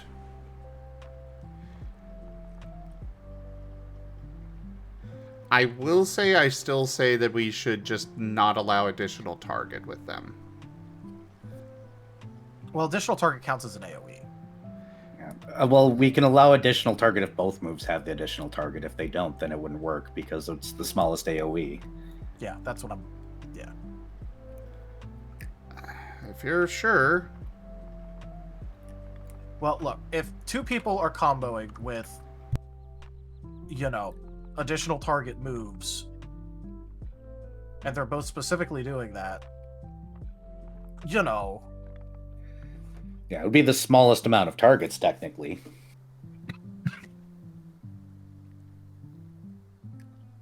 Also, like, I'm just, like, on one hand it'll be strong, but on the other hand, fuck it incentivizes people to combo. Yeah, fair. People use combos. Yeah. So we said that when it comes to the shape of the AoE, you can choose, right? Smallest or Smallest. choose. Smallest or choose if they're the same size, basically. They're similar sizes.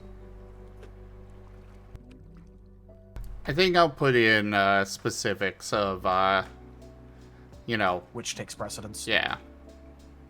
Okay.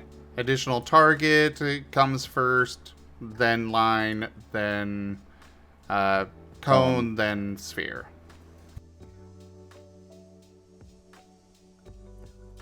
Yep, and that's fine. Alright, so bypass accuracy, clarifications, and combos. We've got some differing rules on this. Yep.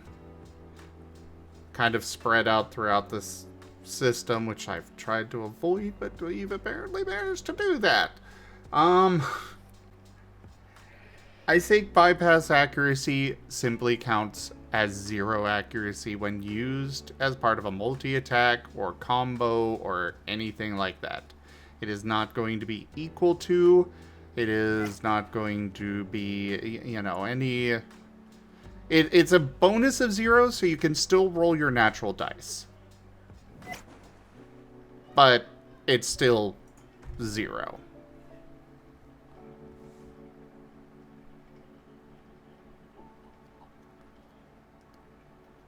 That's my stance on it anyways.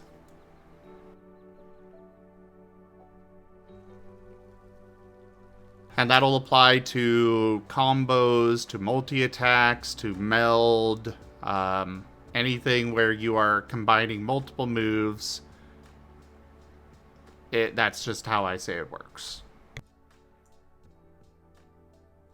So if you try to combo or et cetera, with the bypass accuracy where there's other rolls involved, just roll it, basically. Yeah, just roll your natural accuracy. No bonuses, nothing. Because we've got it explained multiple different ways. One of them is where it is equal to 0, a bonus of 0. We also have it explained a different way where it's with a different version of, you know, it counts as equal to the target's evasion. But I say just... Well, that's on the trait explanation itself. Yeah. There's other rules for it, like when it comes to doing multi-attacks, where it only benefits on the first multi-attack. Originally, it only benefits on the first multi-attack, and then after that, it counts as 0. I say we just standardize it across the board, where it counts as 0 when used with another thing. Since we are making it, we are technically slightly nerfing it, just even from where it was at before. Do we want to drop the price to like 25 or just leave it where it's at? What's it at currently? 30.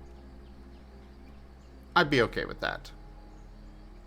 But it is technically getting a nerf. Yeah. Put this under balance. Yeah, you got it where I wanted it there.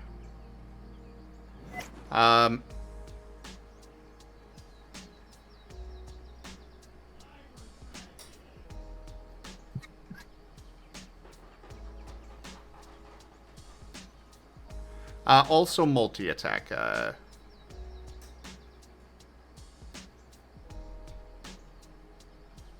Yeah. Alright, so there is that taken care of. Gliding. Because, you know, some creatures out there don't really have a fly or hover. We've kind of played it off as they just, you know, if they can glide, they can fly. But I think we should go ahead and split that off as its own movement thing. I'm thinking it would be 10 XP,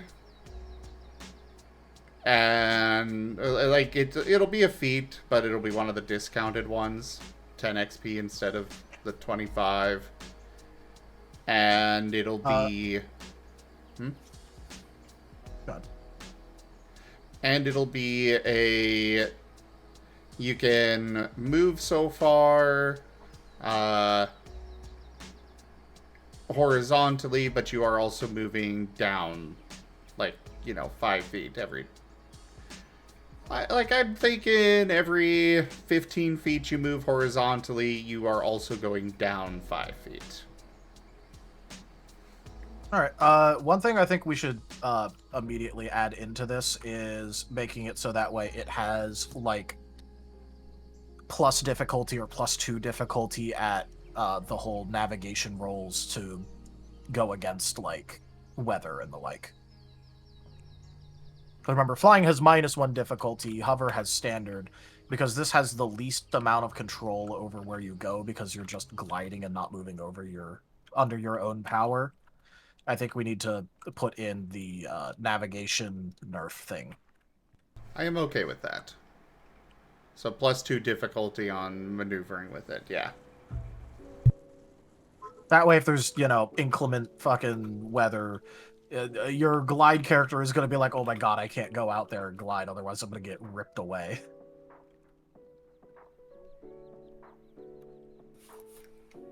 Though Which on is the kind of just how it should be anyway. on the flip side of that, I would say that you do have the option of rolling navigation to attempt to utilize it to go higher instead of having to go down. That's fine. It's just, Or you mean stay at your height? Or stay at. Well, you can still use it to go up when gliding, depending on what weather or, heat vents and such you have. Like, a lot of birds spend most of their time just gliding anyways. Well, that's due to it being easier than anything else. Well, yeah, but I'm just saying that it's technically gliding that they do most of the time rather than flying. Yeah. And they do use that to go up as opposed to just, always going down. I'm fine with that, so long as they have difficulty at, going against, weather. Okay. Or, inclement things. Well, Lightpaw, I mean, this is also just another option for them. Because, if an Emolga came, somebody wanted to play an Emolga, and technically they can normally only glide, I'd probably still let them purchase flying.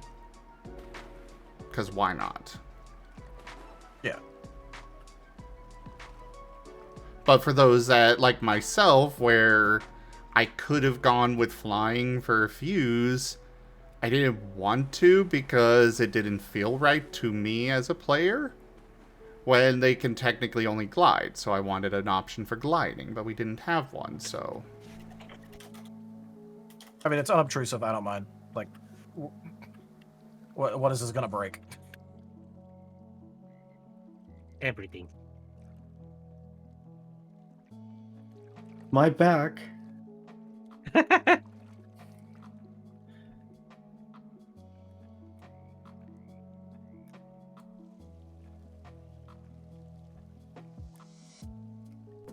Alright. So this one isn't necessarily going to be a movement. It'll be kind of counted alongside phase as far as special movements, where it doesn't have a movement speed itself, it just has specialties to it. It just has special rules. Special rules, yeah. So yeah, go ahead and add that to the list for Haru.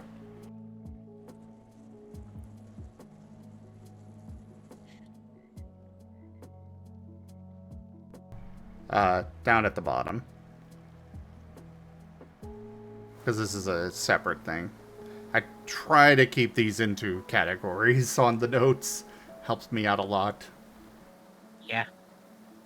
So the basic idea is they can move 10 feet, 15 feet, and down only 5.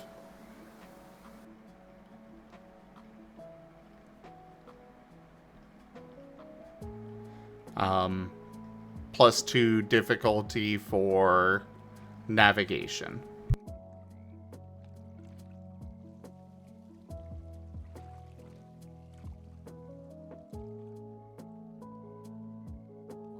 It's good. Yep, that's good. Alright, so the next thing that came to mind for me that, I will say I've been guilty of utilizing this, currently teleportation does not carry momentum. Which I have used thoroughly for just being like, yep, I'm about to smack into the ground and teleport to the ground and I'm good. should we allow that to still be a thing, or should we consider, or should we just leave it as it is? I am How okay about either this? way, but I wanted to bring it up as a discussion point. How about this? It reduces your fall distance by your teleport distance. So if you're falling from a mile in the sky, it won't help you that much. But if, like, let's say you're only falling like 30 feet, you could cut it off with that just fine still. To a certain degree, I kind of want to leave it as is because I want a player to take the teleportation and instead of having it normal teleportation, do it like they do in Fun by Portals. I am unfamiliar with that reference. Fun with Portals? Aperture Science? Oh, that. So speedy thing goes in, speedy thing comes out. Yeah. But I'm fine either way because STs can do what they want. But it'd be funny to have somebody drop a mile and then just launch themselves the other way and be like, I don't know how to fix this. Well, with the rules that I propose, that would still technically work.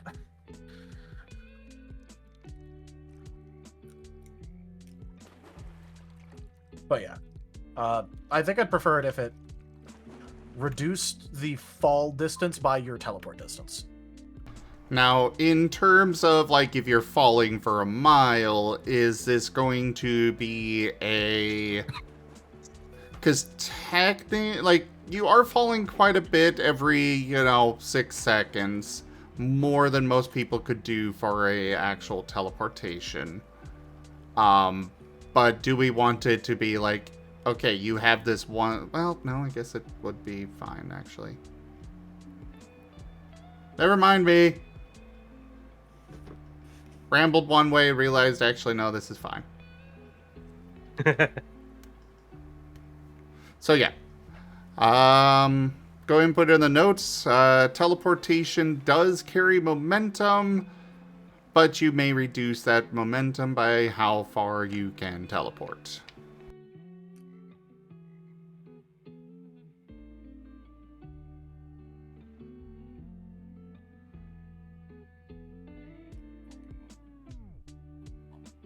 Because that does mean, I think we've got it at 300 feet per round. I think that's what we've got fall speed at. Fall speed. Yeah. So, if you're, 300 feet up, you're definitely still taking some fall damage. Because you're going to be smacking that ground before you have another chance to reduce it with some teleport. That's 34 miles an hour.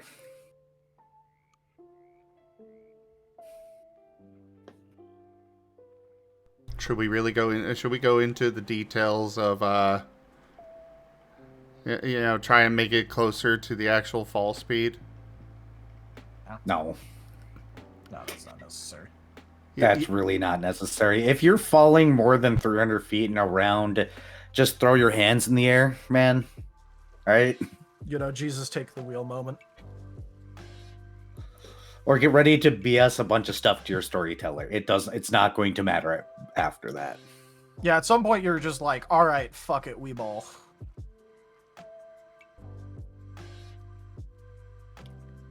There gets to be a time.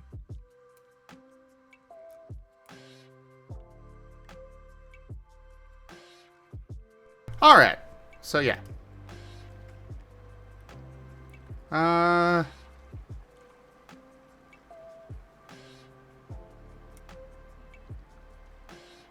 Yeah, that works. And, well, if you've got something on the way down, you can always, just teleport to that to help stop you from going all the way to the ground and going splat. Yep. You can Legolas, it's fine.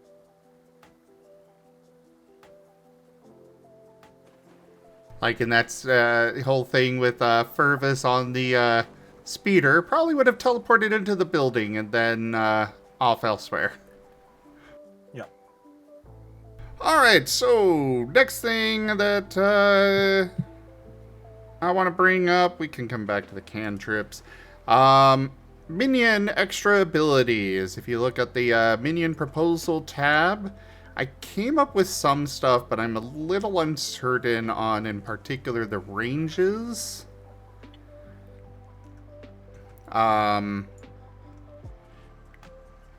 I decided that we should give them a choice of two. You know, 2 of these expanded abilities for trained, 2 for enhanced. Both, if you have both of those, you get 4.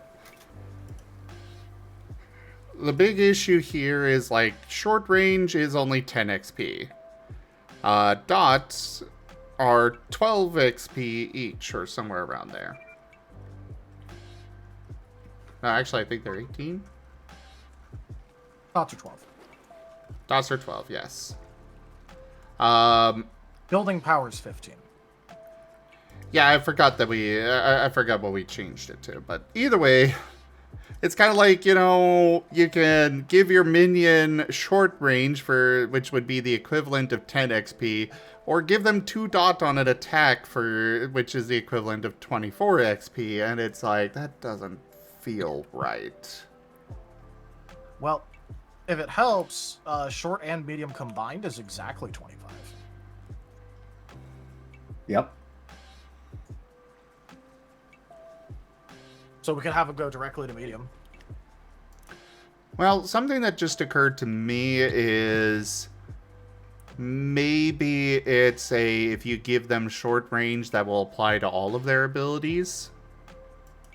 So they could have, and you could still choose to have some of them be melee if you want, but they just have the option to just automatically apply short range to all of them. Alright. Which would make up for it.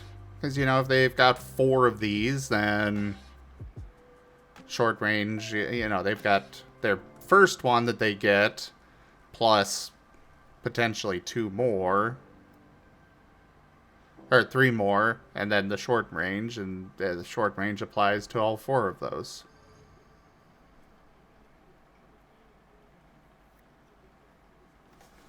So I guess that's a solved thing, but anyways, yeah, I put in some numbers for dot attacks. I also put in some stuff for Fury, rules for if they give them a weapon, and rules for if they give them an armor. Which the weapon and armor they're considered proficient because it's one of the expanded abilities. What are your thoughts on those?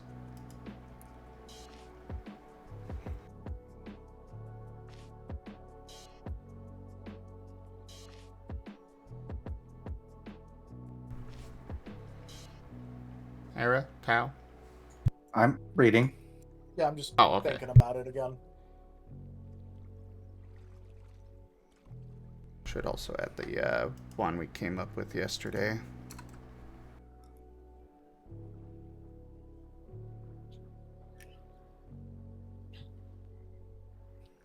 Would you be bothered if I changed this to be bullet points so I can read it a little bit easier? Not at all. Go for it.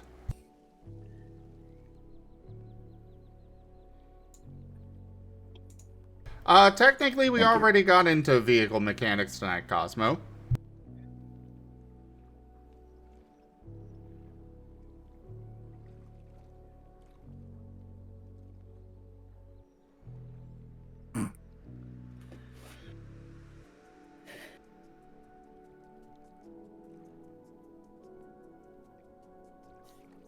It was very brief.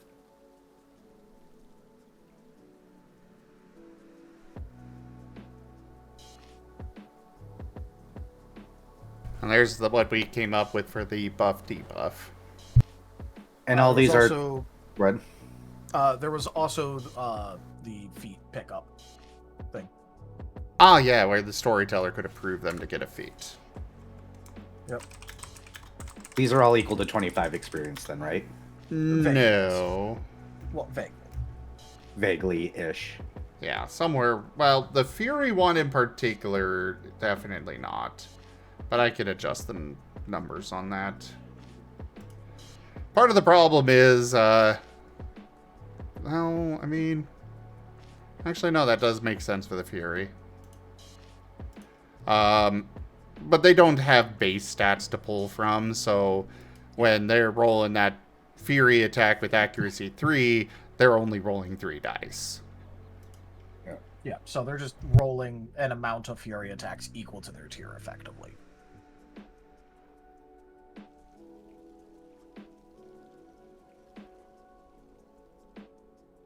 At least from what I understand. Yes.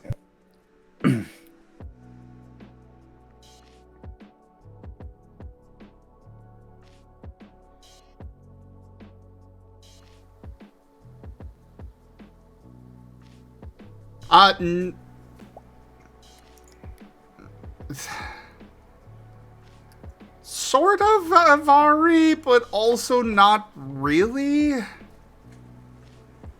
Like a trained. Let me just put it to you this way: the minion doesn't do shit with the Fury. It's basically a hit stun merchant. It is literally just a hit stun merchant. Fury's not going to be good in the hands of a minion for the most part. Yeah, so basically the minion, you get a tier 2 minion, they get 2 Fury attacks, 1 at 6 and 1 at 3 accuracy. That's it. And if they hit, they get 2 dice for how much damage they can apply. And that's it. So technically they do have access to that easier, but also it's a hell of a lot weaker than even you not putting any dots or any extra power or accuracy into yours. Because you're just going to be better at it.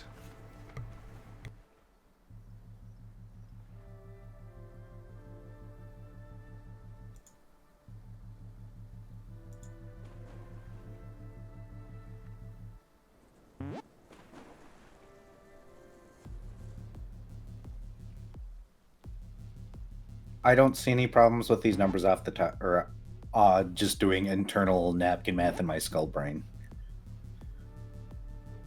And yes, I just said that out loud. You're right, Furry, but it's going to be even worse for a minion.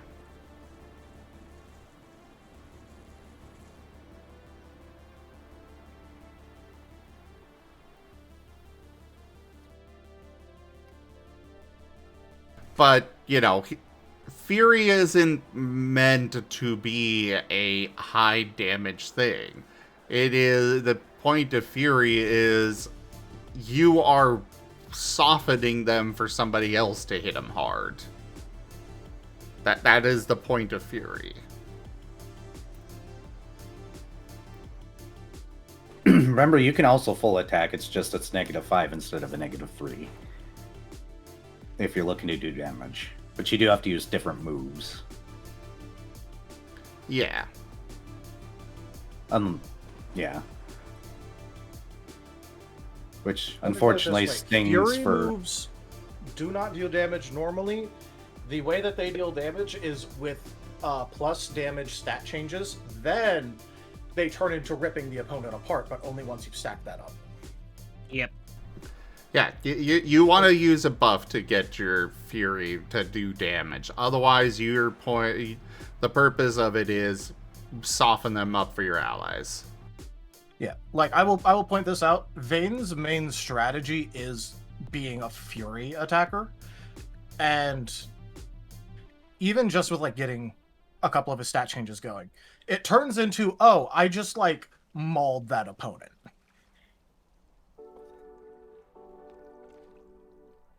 But if I try just like blank using it, it's like it does fucking nothing. It's just a hit stun merchant move at that point. But once you buff, like every single Fury benefits from all of your stat changes. So accuracy up and damage ups are big. Yes. Yeah, literally just make a move that gives plus accuracy and plus damage, and have that be your mainline stat change move that you keep updated. And believe you me, a Fury build, ooh, it will start cooking if you can get the stat changes going.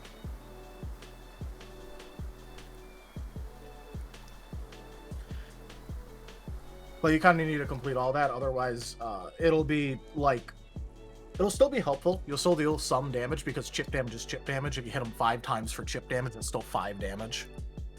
Yeah.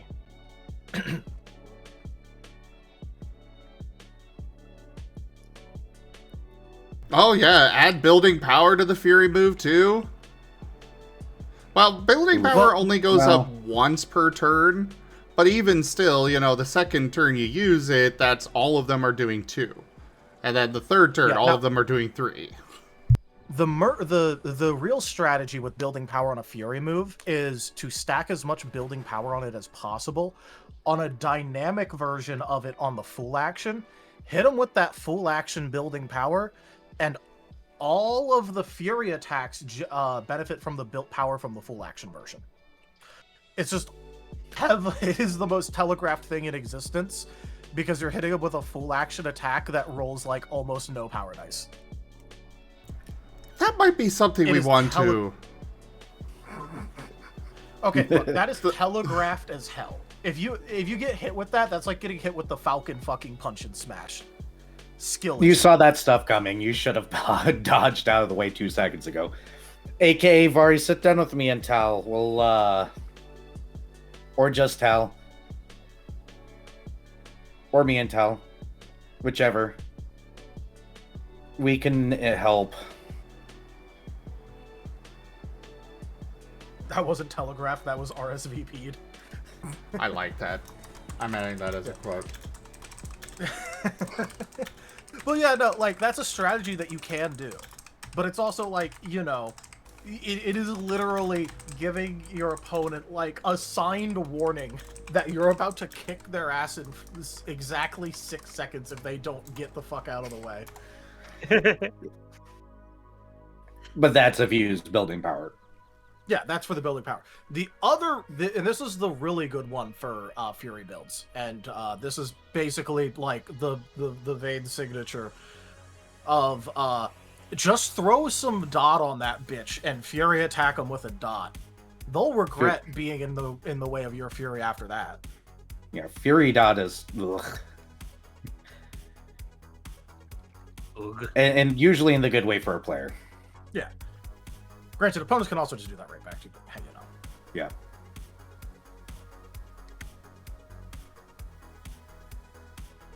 But yeah, just building for raw damage and that's it.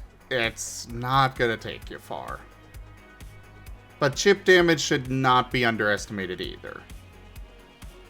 And the value of softening them up for your opponent, or for your allies to destroy them, also should not be undervalued, because even though, you know, a lot of people that do that tend to go as, you know, the unsung hero, but... Yeah. We can help you out with that, Vari, because building power doesn't have to be on all forms of it, but that's a side note. Weakening down an enemy, if you have a high crit build in your party, you become that person's best friend. Technically, Vari, you do not need power 1, just saying.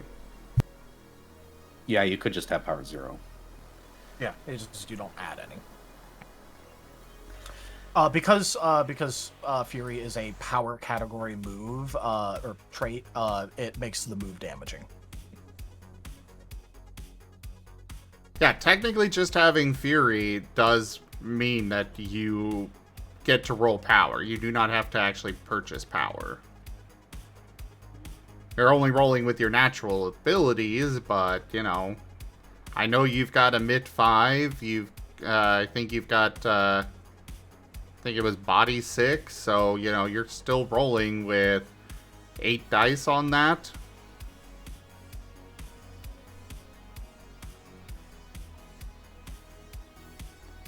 We should probably push Ren to be making some group buff moves anyways after we fix his healing move.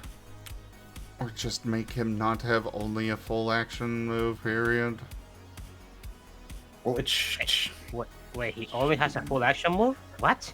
Yeah. When we first started, I sat down with him and I helped him build a move that was for preventative and a move that was for restorative healing. Mm-hmm. And apparently he changed that to have just one restorative move that's a full action. That's it. Yep. Because what he did is he sat down with me, And then I went, hey, you could make one move and just pour a bunch of XP in it and have it be a full action, and just spend 10 XP to make it dynamic, and then you'll have a standard and quick action version of it.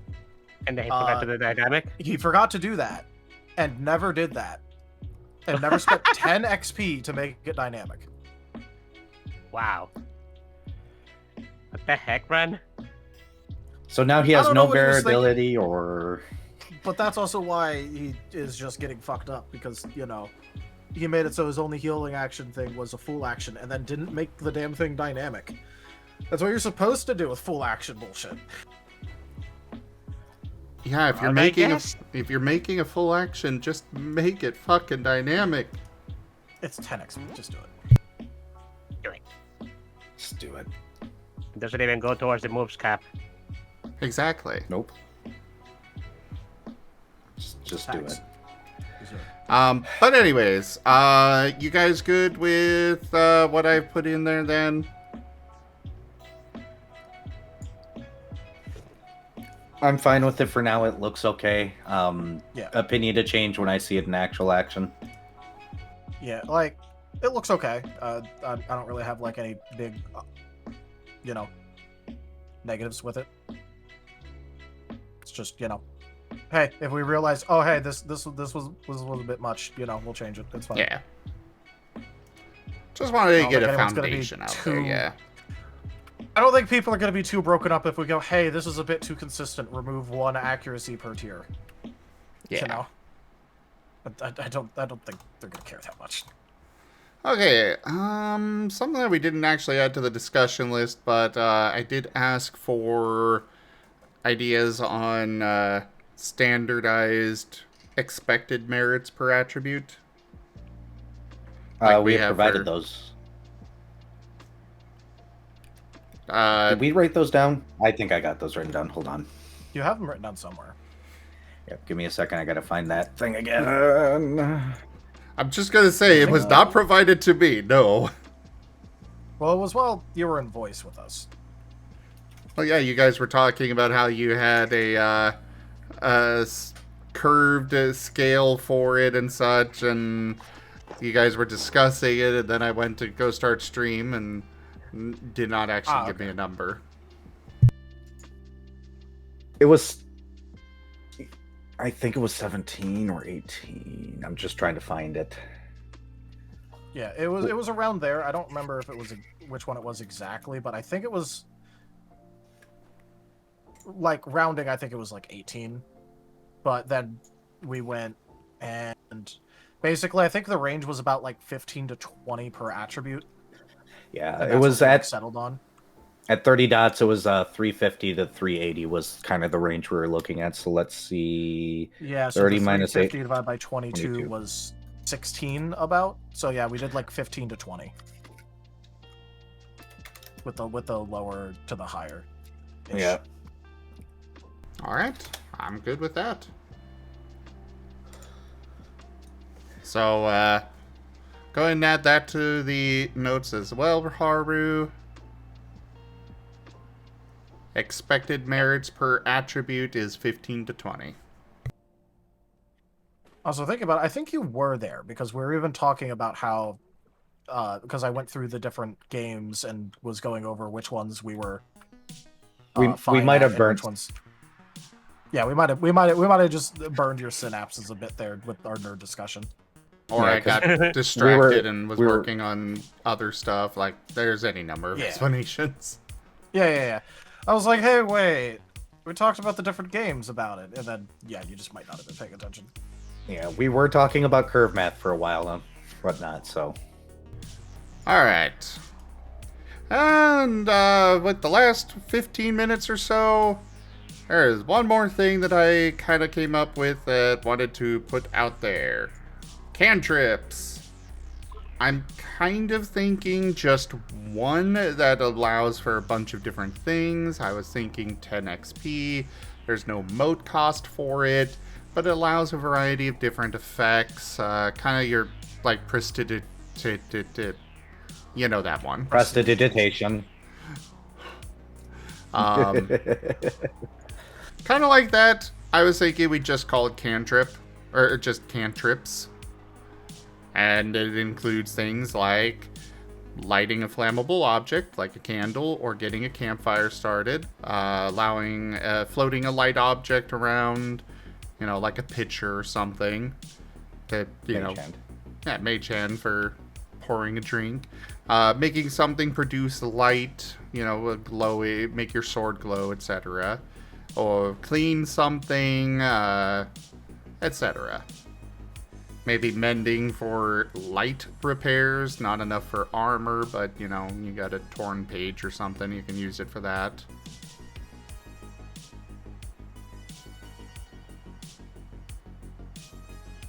And we could always add more stuff to it, but that's what I was thinking. Just 10 XP, cantrips word, cannot be added to a spell, does not cost any motes to use. Just your basic wizardy things.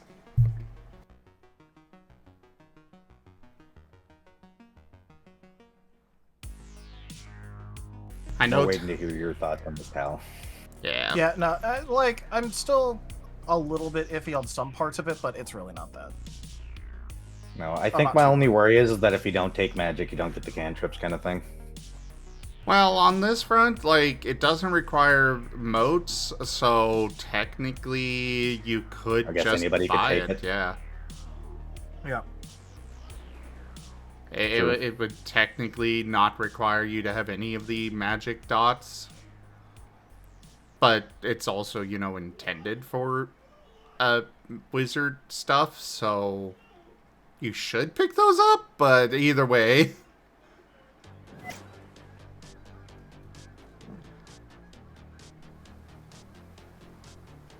I've spent so much of Thales' experience on magic already.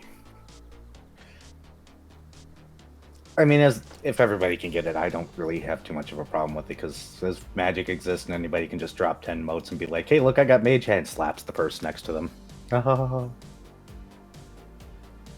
whatever. Yeah, that too. Yes, mage slapping people is funny.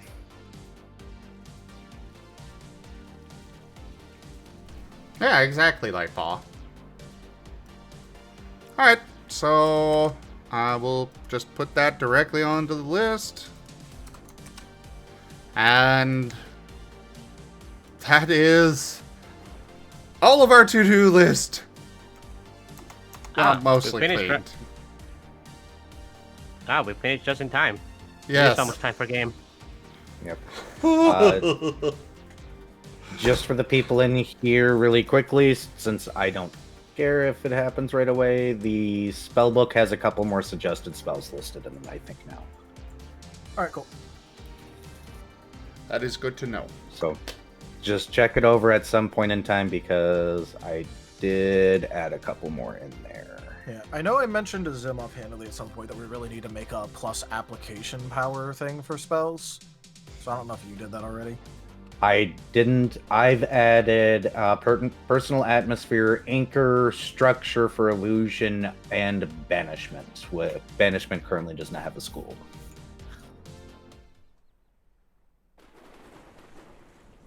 So, things to look at when you guys get time. Alright. I see. Anchor, the thing to frustrate every storyteller in existence the moment they want their BBG to teleport away. Yes. Gee, I wonder who that might be targeting right now. Who inspired that? Every ST I've ever played under. Another thing to think about that I was thinking of, I know we discussed weapon companions in the past, but I don't think it got noted down what we had discussed on that front. But I was thinking familiar companions as well as weapon companions that may be cheaper or at the least the same cost, but limited on what they can purchase. And in return get other options. Like familiars probably wouldn't be able to get, the full XP upgrades that a normal companion could, but on the flip side, they can be a source for your spells, and also potentially act as a additional vessel and things like that. So think on that stuff for next time. I'll add it to By the way, to-do do we want list. to move over the green feats on the workshop feats page of the feats proposal over to the approved feats? For now, I would say no. I think we're going to try to just get all of those feats over to the main document, and then whatever's on there is no longer approved for play until we actually go over them, because some of them are odd, or in an odd position, like the Hearthlight one. Yeah. Well, Hearthlight I actually think is a good thing, but, you know. Well, yeah, maybe it just is change it away from being Fire and Light Affinity. My big issue with it is just, that is... We have like 2 or 3 dual affinity things, and it's like we should definitely have a much larger list if we're going to be including those. But at the same time, that's also kind of an affinity that, or that's kind of one that could just... All of the affinity feats are meant to be interchangeable with other types anyways.